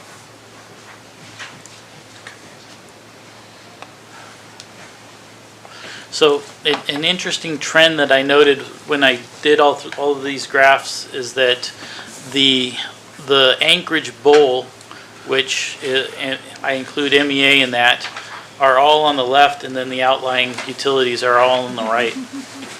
Just an observation. And so I'm just looking here too, then just for information then too, then when the harbor resells it, they don't sell it as cost of service and COPA. They combine it all into one, and they just say, here it is per kilowatt hour. And then people in the SMIC area have also a different fee, it's just a general, that's how much per kilowatt hour. I would have to ask the finance to confirm that. But I'm just looking at what we've got here Okay. too for the tariffs. Okay. It's 30 cents an hour, or 30 cents a kilowatt hour the harbor is. It's a rate, so they charge like a set rate. Separate, yeah. Back row? Kristen, can I make just a general observation? I think while you're seeing that balance to the left versus the balance to the right, Anchorage is your critical population there. You should have a lot of customers to spread your cost over. You get down here to Little Sewer and some of these smaller utilities, you have the same Yeah. Infrastructure to keep up, yeah. The line loss is what, 12 to 13%? 13% usually. It doesn't That's- affect your rate. Well, I mean, if we would have the same generators to keep up whether we double in customers or not, right? Well, So I we know would, True Gas was affected when they lost all of their wholesale customer base except sewer. yeah.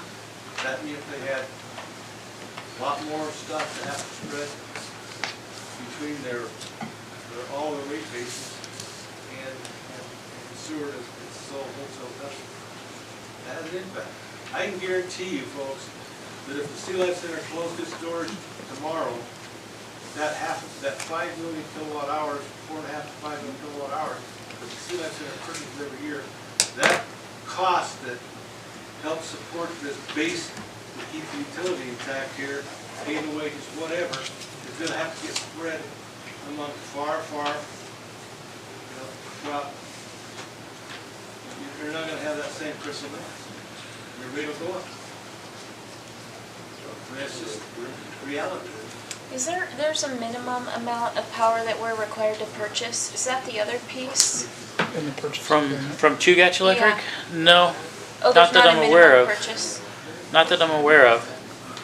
I thought in our contract in the past, there was a minimum that we had to, The only minimum that I'm aware of from Chugach Electric is I guess, I'm sorry, that would be a maximum of, that we can purchase from other utilities. That would be 350 kilowatts that we can purchase from other utilities, for example, the Avtech wind turbine. oh, good. So we keep talking about the base rate. What people really care about is the dollar on their invoice that they get every month. So including all of the fees that the city charges, what is that compared to other cities? People, I mean, yes, you can talk about the base rate until you're blue in the face, but what is ours per the dollar amount per kilowatt hour for your entire bill compared to these other utilities. You mean like the additional customer charge? Right, like That- all of it together, cost of living, the customer charge, all of that. That charge is it. I took into account the sewer charge, the COPA, and the customer charge for all the utilities. So I'm talking about residential, when you go back to residential, you said that it was only the base rate. No, That's not that's, correct, so that's the bottom line dollar bill. that's correct. But So that you was can made see by that, another company, right? I'm sorry? The residential one was made by, It was originated by Golden Valley Electric, but I updated Okay. it for the website. okay. So that's what you're talking about. Your question is, you probably can't see it, it's tiny. Yeah, it's a But little like small, I the apologize. COPA, the Seward RT, what is RT rate? Seward rate, And yeah. then the customer charge. Yes.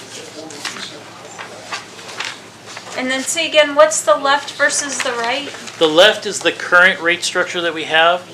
The right is the previous rate structure that we had, where we separated the fuel out just by itself. Oh, And then the rest of the cost of power plus the sewer rate was all included in the energy charge. oh, I remember when we did it that way. Right.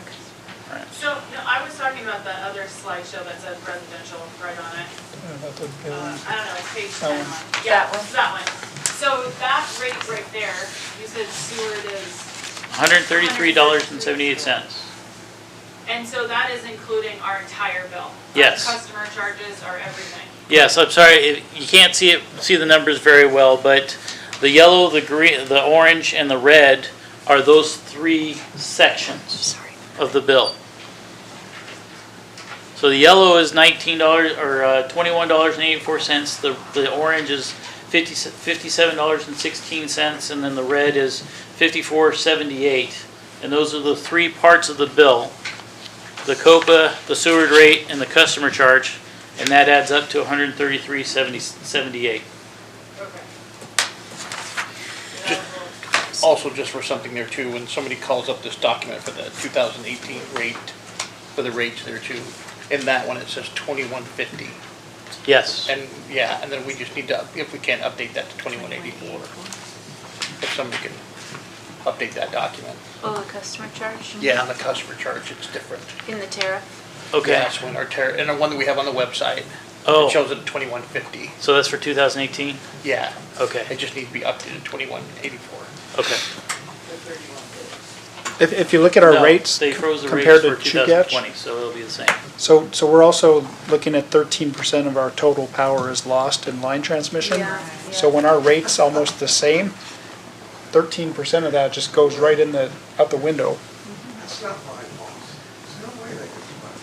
That's what they tell us. 13%. So speaking of line loss, what is the difference on what we're actually buying from Chugach to what we're actually billing out from Chugach? Yeah, that's the. So we had stats on that. Finance pulled our total amount distributed from Chugach and our total amount paid here. And it was what, 13 million a month? That I don't know, that's a. I saw the question data for the other finance. day and it's about 13%. Yeah, that would, could you send that out to council?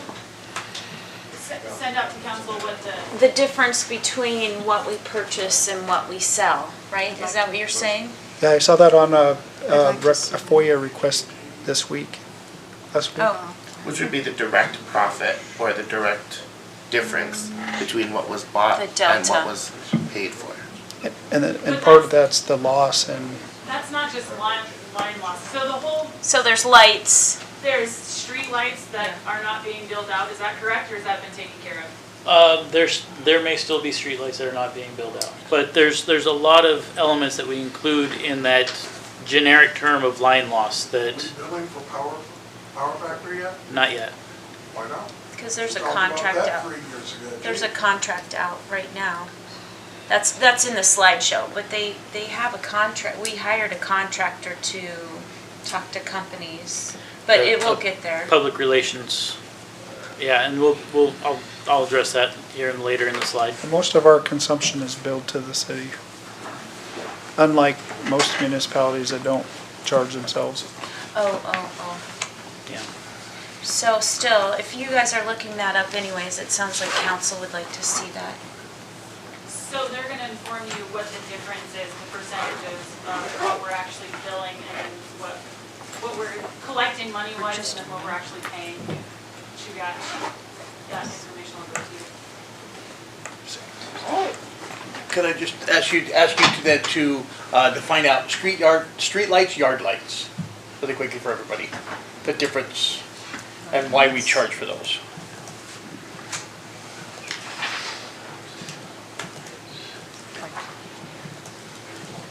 I'm sorry, can you elaborate on that? So just the difference between a street light and a yard light, In and the why tariff, some, it says yard lights, and then and why there's somebody some- would get charged for that. And then there's another one that says metered street lights. Oh, so I can address that generally. So a street light is something that is mandatory because of street regulations or for public safety. Those are billed to the city. A yard light is something that is requested by a specific customer to light their yard or a certain part of an area. Those should be billed directly to a customer. And is that in town and out of town both? Both, Thank you. yeah. And does the city pay for Third Avenue? I believe the state. Have to ask Pays Doug, for all but the street lights. I believe the city, Parks and Rec, or Public Works is paying for the lights on Third Avenue. Seriously? All the way out of town, well, what about on Nash Road? Nash Road, I don't know, but And then when I was on council the last time, I asked if we could turn off every other light, and there was issues with the state not allowing that. But I saw Third. Anchorage on Third, but I saw Anchorage did that. I mean, I don't want to get any pedestrian killed, there's that too, but I mean, that feels like you could land a plane on that. Could we get an actual, for sure answer about who pays for the streetlights on Third Avenue and Nash Road and out the road? Because I've heard both answers from people I trust. So I'd like to get an answer to that, and it's been asked a lot on Facebook and stuff. yeah, I will confirm that. On Third Avenue, there's like every 10 or 12 lights, maybe 15, there's a load center. There's a load center with a meter base on it. You just have to read the meter with the number on it, compare it to those where it goes. But we should know who's paying for it. Bring the meter number into the finance department, and they can tell you exactly who they send it to. Yeah, Yeah. well, that's what Yep. I'm asking We- for. We will find that information. And then just one last thing here too. If somebody could take a look at then what you charge for yard lights. In the tariff we have for $947 for yard lights, under 175 watts. I hate to say this, but I'm not getting billed that much. I'm getting billed less than that. Well, if you read further down, it says half price for LEDs. It's not. Yeah. Oh, okay. Well, I hate to complain and actually pay more, but yeah. so like in SMIC, we did update to all LEDs Last and honest man. Yeah, When that's, was the last yard light or street light audit done? Because there's a lot of lights, and I guarantee you not all of them are being billed. I know Jeff checked ours at the where I work at the railroad 2 or 3 years ago before he left.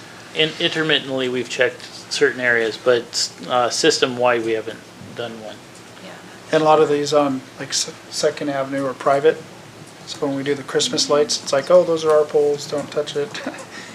It's an interesting assortment of who owns it, who's responsible for it. So what would you find out with, what would be the concern with auditing that the city's paying for people's yards lights? That's part of your line loss, is that there's a lot of light that people are getting, and who's paying for that? They're not metered, how are they getting charged? Yard lights as Yard opposed to lights, street lights. Same thing with street lights. Is the public works actually getting charged for those lights, or is it just getting part of that line loss that they're including? Because what's the normal line loss average? 8%. I mean, 13% is very high. So part of the whole meter exchange program, or that we did, a huge selling point on it, from what I remember, is that a lot of old meters are out there on the system and they're not being charged properly. they're slowing down, they're not working properly, so we're gonna get all these new meters and we're actually gonna be charging what we're using. When are we gonna see that difference? I don't know if we're seeing it or not, yeah. I don't know, there again, I'm not the expert, but I know that my bill has changed over the year, over a 1-year span, and my usage has gone down. One, I changed out almost everything to LED. I think I changed everything to LED, that was part of it there too. But I have noticed that yes, that my usage has gone down, and I know my meter got changed at that time period, so that may have been part of it too. Well, I know that there were a lot of really old meters on our system that weren't metering properly. I mean, that was one of the selling points to the council of, let's change all of these meters out so we're billing properly, and it'll save the city money and we'll lower our rates. Where's that? So, I don't remember anything about lowering the rates, but yes, we have saved the city money by no longer having a meter reader, as well as the costs of the meters that we would have had to pay for, so. Did you have a question, Cindy? Does the state get charged for Avtex lights? That's a really good question. Which lights in front of their Across building? from her house, yeah, on the I second. don't know. They have and bright lights. It's really bright. I mean, it must be wired into their building. Yeah, I'll have to, Depends if it's the right of way or if it's on private property. but we do bills the Yep. state of Alaska for their electrical use. Yes. They're not giving us free ride. that's correct. Okay, Let's keep going. okay, Do you have a so, number of what we pay for line loss in a year? 750,000, 800,000 a year? and as far as the dollar amount, no. No, our average, Eighth of our gross, So eighth that, of our gross billing. so that would be good to know if if you are looking up already the delta between what we purchase and what we sell, that should be pretty easy to find out, so what that's Right. costing us. right, Because dealt with it for a long time.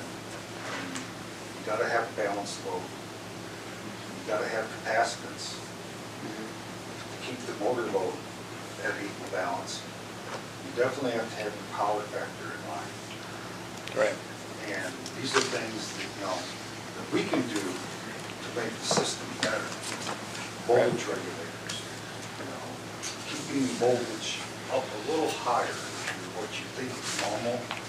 Usually, where I came from, we ran it right around 124 to 125, because everything runs more efficient. And we've got it down around 120, which is fine, looks good. But 124, 125, things run better, and also the meters breathe a little correcter. That's one way to put it. That's one way to put it, yeah. Yeah, in our favor, as a utility, that we're catching the proper usage. AEP, where I worked for, is the second, third largest company in the United States for electric. They run it like that everywhere across their system, because they have learned how to play the game, basically. Operate the system to the fine tuning, playing everything and all the variables. And we can calculate some of that stuff. Yep. One more thing before we move on, just want to make sure, because it is a concern that people have come to me about. You live out of town, you consume power out of town, but you pay taxes. And could you explain that one too? That on their bill, they have tax rate on their bills. I can't specifically address the tax rate, that's Okay. not something that I get into, but, Okay, that'd be for the finance. yeah, I get, Okay. yeah. Is it because it's from the point of sale? Probably. And I didn't, so yes, and that's what it It is. would be good to have a good answer, but I think it's where the origin, point of sale is where they charge the, Yes. And I thought you could, but yes, Just it say is, that, yeah. it's where we're generated at, and we're moving that from there too, so I see. they are gonna then pay those taxes there too, whether you live inside of town or outside of town. Okay. Interesting. Yeah. Could I clarify one thing real Yeah. quick? So back to the sewer's not regulated by the RCA.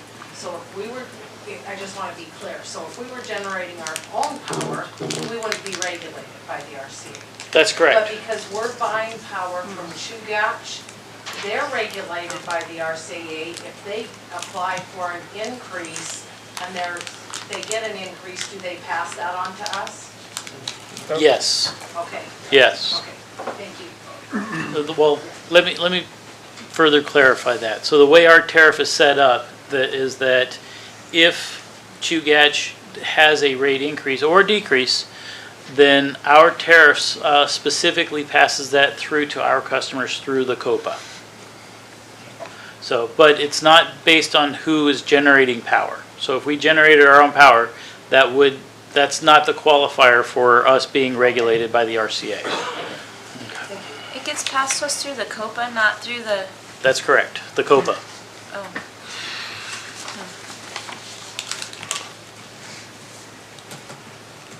Sorry, jumping through to the next topic.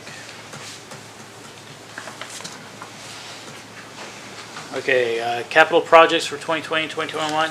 I didn't separate it out between the 2 years.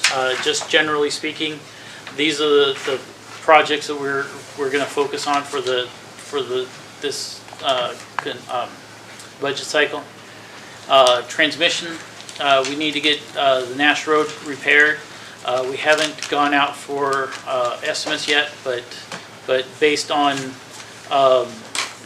what the test results, we know we have one structure that's definitely going to have to be repaired. We need to test 2 to 4 more structures to verify that they're still stable.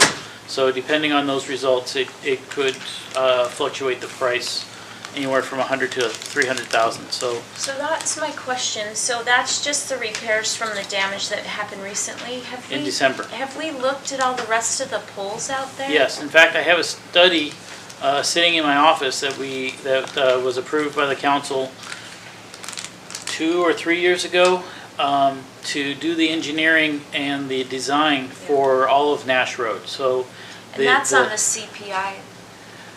Is that on our city project list? No? I don't know. My hope and intent was that we would have a transco or a transmission company that would have been started by now, and then that would have been a project that would have been submitted to them for construction. So none of our capital improvement on the enterprise funds is within the CIP of the general fund. So it wouldn't be on our, Well, maybe it's on your capital it would project be within his list in the budget. Yeah. So since that transco isn't happening anytime soon, and we know that there's a couple poles at least, how's that gonna?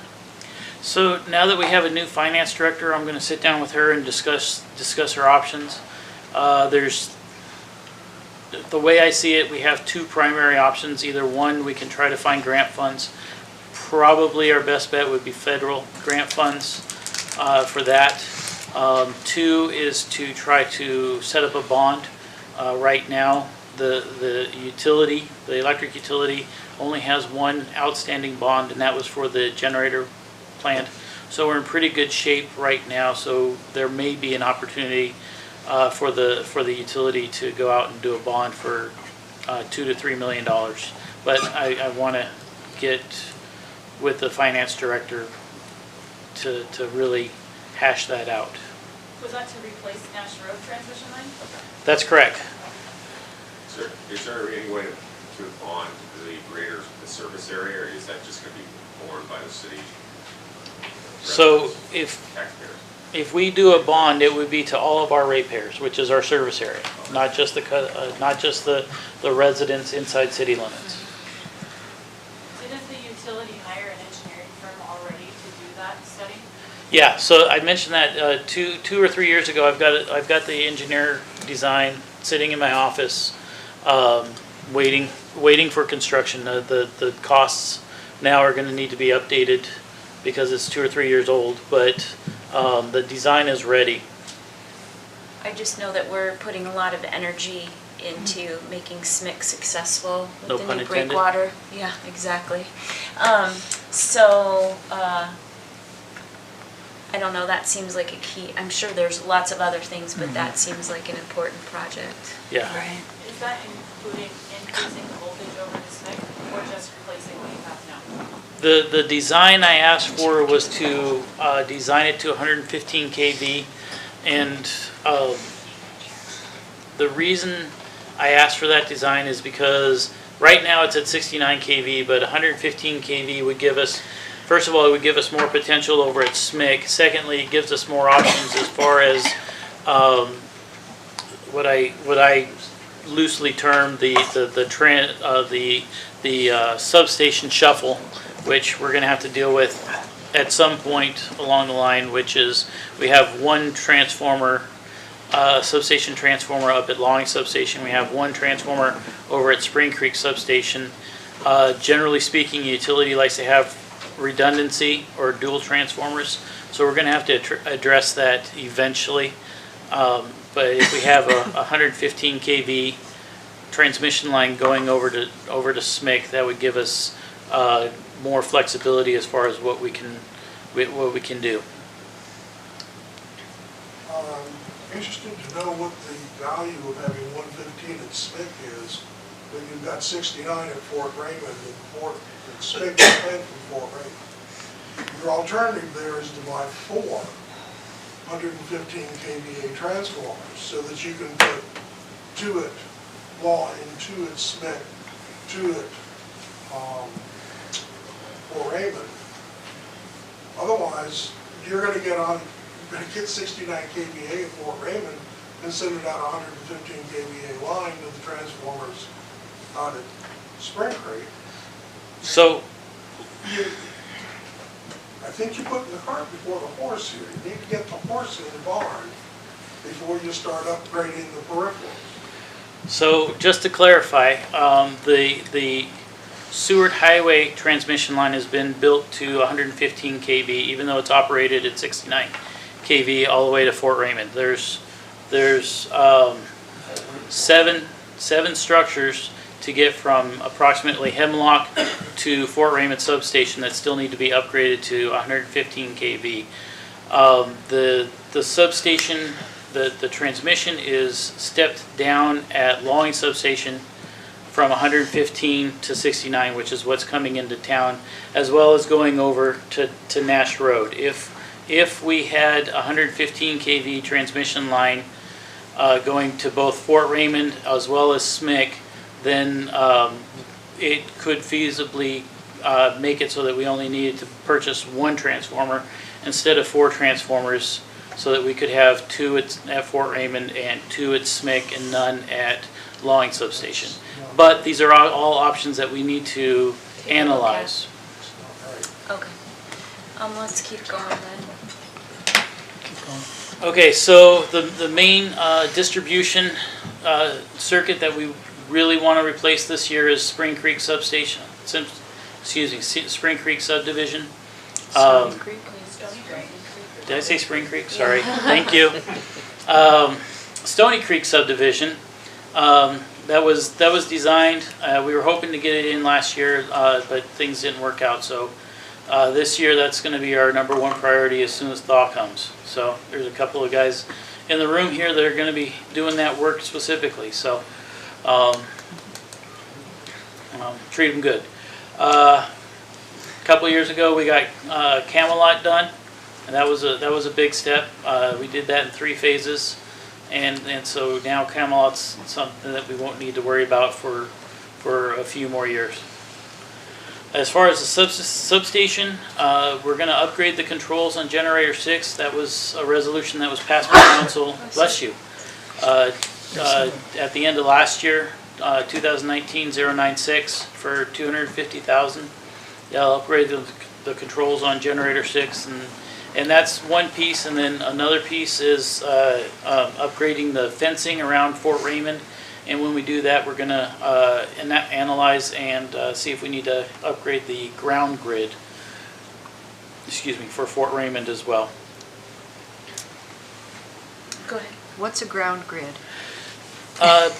So, good question. Thank you for asking. So, essentially, the fence itself is tied to a ground rod that goes into the ground. Essentially, but it's a grid form. It's we got the bunch of squares, and it looks like a big tic-tac-toe board. But it basically is connected to the fence so that in the event that there's a fault inside the substation, it goes into the ground and not into hazardous circumstances. Is there a fence around it right now? Yes, there's currently a fence around The Fort back Raymond, part of it is that? all the way around, yeah. Yeah, but- Pretty inadequate, though. Yeah, it's, if anybody who's been out to Fort Raymond, there's two sections of fence. You'll see what I call the newer fence, which you can see as you drive up to the facility or behind the warehouse. And then the older fence goes around the rest of it. We need to upgrade the rest of the fence around it. Well, it sounds like that should be a priority if there's an issue with the ground grid then. I mean, We how suspect that true there's it an is. issue with the ground grid, and yeah, we need to do the testing to verify, and then do whatever's necessary to get that fixed, and that is a priority. Not just because of that, but because of new physical and cybersecurity standards that the state has is implementing. We have to upgrade the fence to That's right. accommodate that. Okay, thank And you. then the DOT is planning on doing their project at this point. Although, did they just bump that, Pat? Yeah, to 2021. Okay.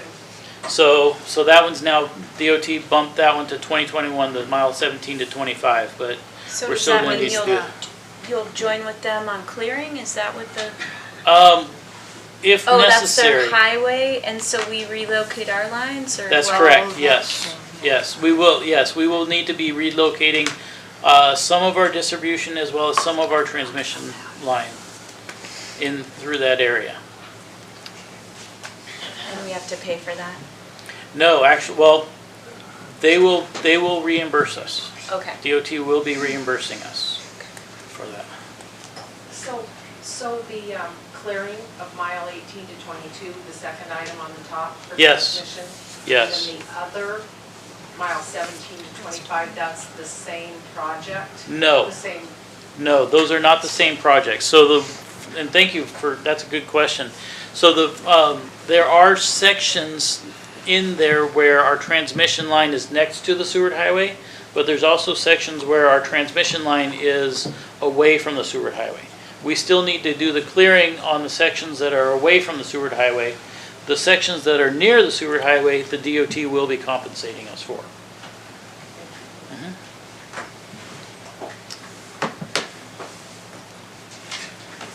Okay. So, I think that we should probably end at 8:30. So I wonder if we should skip this section and do this at a second.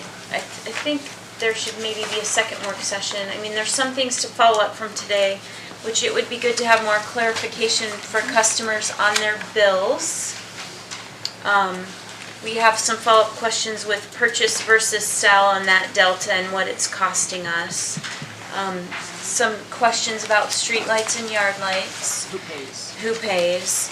And I know there's lots of questions, follow-up with demand meter and follow-up with the, auditing and making sure that that's done correctly. And I don't know how best, we'll just interrupt this for a second. How best do you think it is to get that information back to us? Like, what do you think would make the most sense? That council and the public gets that. Well, I'm gonna need to, at least a few of these items, I'm gonna need to work on finance and they do have a new finance director, so it is gonna take some time, I foresee, for her to kind of get educated up and be able to understand and for us to work together to get the information.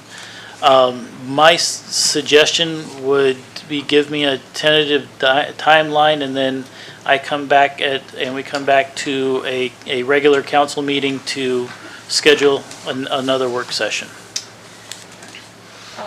Yes, we can. What do you suggest as a timeline? And I know we are finalizing the audit RFP, and that the audit is right around the corner. So having staff shortages and issues, it's kind of hard for me to put a lot of pressure on finance right now, but 24th, is that too Well, what do you fast? need the finance director for in this question? Well, sounds like there's a disconnect between, not a disconnect, but finance and software company to develop methods for exporting pertinent data to determine the demand meter locations. You were talking about the questions from tonight and getting that back. And Including that we talked about. As well as getting the information as far as kilowatt hours that we get out, plus all the information about lights.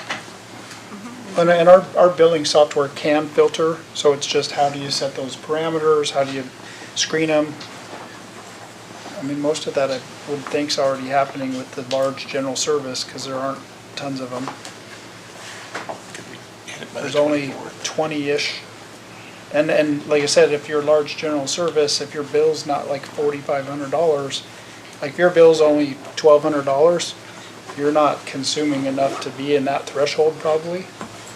But that's, I think, So- again, I think some of the concerns are people want to make sure that if they're getting billed a certain way, that everyone's getting billed. So Sure. that's the other That thing. we're treating everybody fairly. Yeah, my guess would be that we are underbilling most of those ones that we're missing. right, that's what I think. I think the people that are that were identified correctly, want to make sure that the people that were Everybody. underbilling are getting identified correctly. Sure.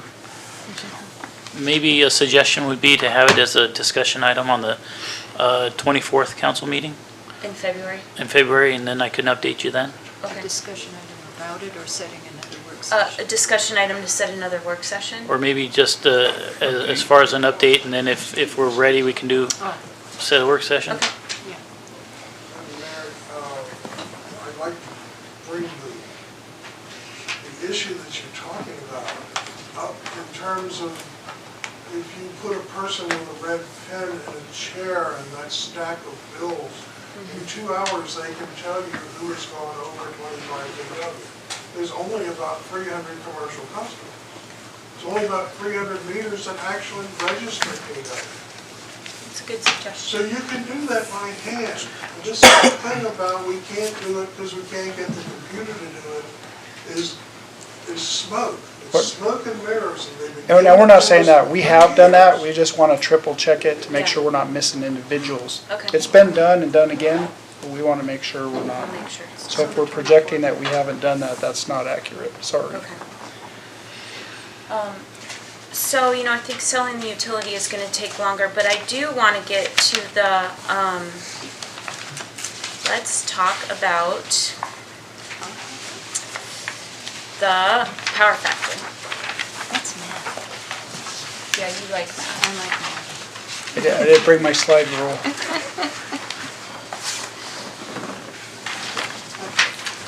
Gonna need advocates for this. I see That's the little right. horse there. Okay. All right, so real quickly, I'm going to try to explain what power factor is and how it impacts us as ratepayers. So I think the illustration in the bottom left corner there is a good illustration. You have a trailer and it's being pulled along some tracks, and if the horse was pulling it in a straight line, that would be the most efficient way of pulling, right? I think everybody can agree on that. Now, if for example the horse starts moving away at what's shown in a triangular fashion away from the tracks to pull it, then it's not as efficient as it pulls the trailer. And you need to essentially put more work into the system to get the same result. So if we equate that to power factor, the way that is similar is that we have something called the real power and then the apparent power. The real power would be pulling that trailer in a straight line. The apparent power is when we start getting off of that straight line and creating the triangle. This is caused by generally motors not working efficiently or hitting the system really hard all at once. So a lot of times, especially big industrial customers, they are using real power, but we have to supply them apparent power. So if that happens too much, then the power factor goes away. If you're on the line with real power, that's 100% power factor. As you start to move away from it, your percentage or power factor starts to drop. Our tariff allows for our customers to have a power factor as low as 90%. So that means that they can be a triangle with a 90% power factor, not quite the 45 angle that you see there, but generally speaking. Can you give an example, like a real world example? I can. Okay. So if you look at water, when we're pumping water, you got like a 75 horsepower motor, right? Boom, thrusts on, it's a lot of pressure, a lot of electricity. So they create like jockey pumps, things that ramp it up real generally and it doesn't just kick on. Power factors is similar inefficiencies in your equipment, your transformers, things in your own system that are maybe out of date. You have 1930s motors and things are inadequately updated, so you're using more demand to run your operations than what a truly efficient operation would use. So if I remember correctly, the coal facility, I didn't run the coal facility, we had a contractor doing that. They had a power factor adjustment on their bills. We measured their power factor, but they, to my recollection, we never charged them a power factor charge or adjustment fee. Yeah. There were 2 meters on that facility. One of them measured kilowatts, one of them measured kbars. Kbars are the vertical line. You cannot charge for kbars. Okay? The actual power that you're supplying the customer is the hypotenuse of that triangle. But you can only bill for the flat line at the bottom. So if you make the difference between the hypotenuse and that flat line is the part of the power that you are supplying your customer that you cannot charge them for. Okay? In the case of the coal facility, there were 2 meters. They measured kbars, they had a 90-degree phase shifter, and they measured kilowatts. And then you could actually figure what the power factor was. Every single 3-phase meter on our system reads out power factor. It's one of the 3 variables that's read out of that meter. Meter data collector is collecting that data every month, and it goes into the computers every month. We can't apparently use it. I think we're getting to that. Because we can't get to it. I think we're, So, okay, go yeah. ahead. And the second to last bullet there, this is one of those items that we generally include in that general term line loss. So if it's something that we can improve, then that theta between how many kilowatt hours we purchase versus how many kilowatt hours we sell goes down.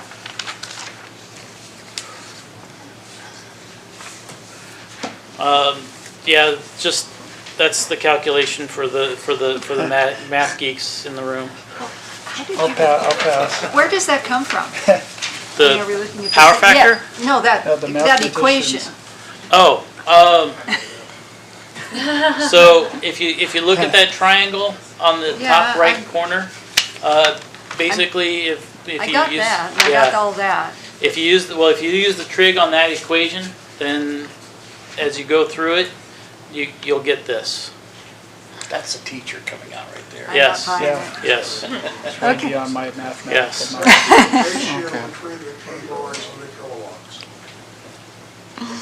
Sure it is. No, it's okay. Really is. So yeah, I touched on this briefly, what the tariff says about power factor. So here is what I foresee is how to implement this. First of all, we need to analyze the data that's coming out of the billing software and find out who, if any, we have that have a poor power factor. Once we've determined the customers that have a power factor, we're talking about 4 figures in additional costs on their bills. So I think it would be. In the thousands. Yes, it probably. Tens of thousands. In the tens of thousands? No, No? mid five to, depending, and A it month? depends on, yes, a month.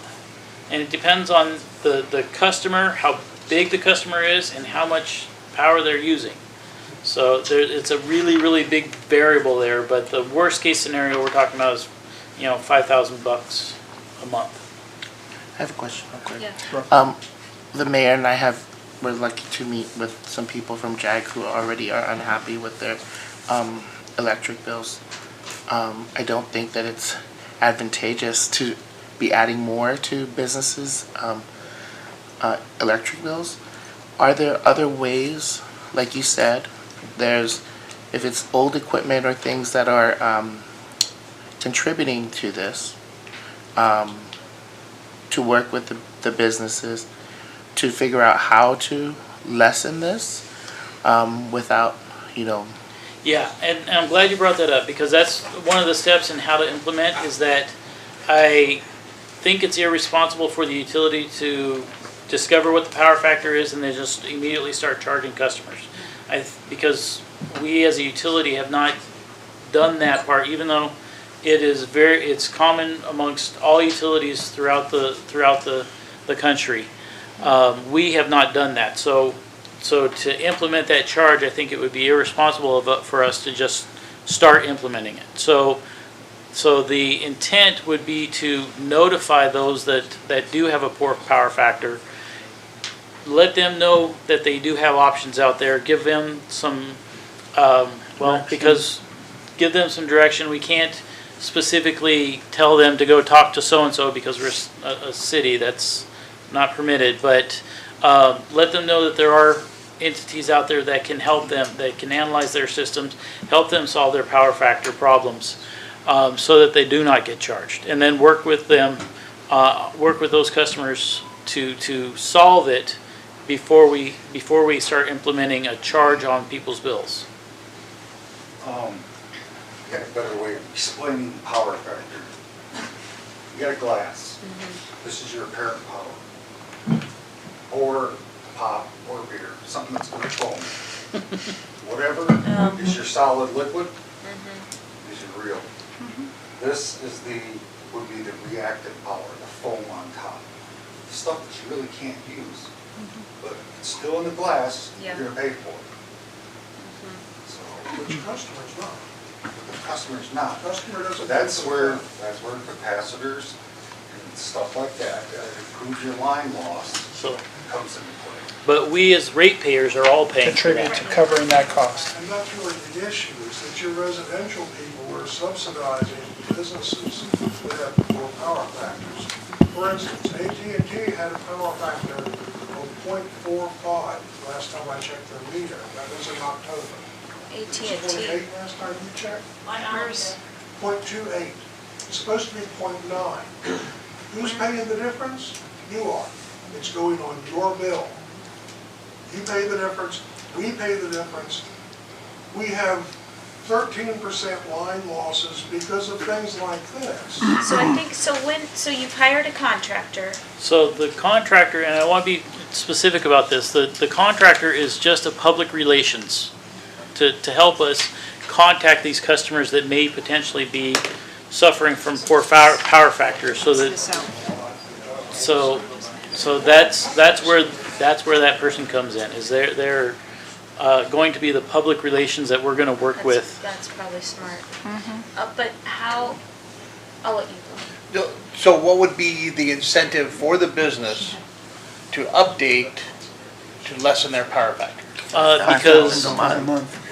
Because they're going to be, if they do not fix their power factor, then we will start charging them a fee based on what the tariff says. Okay.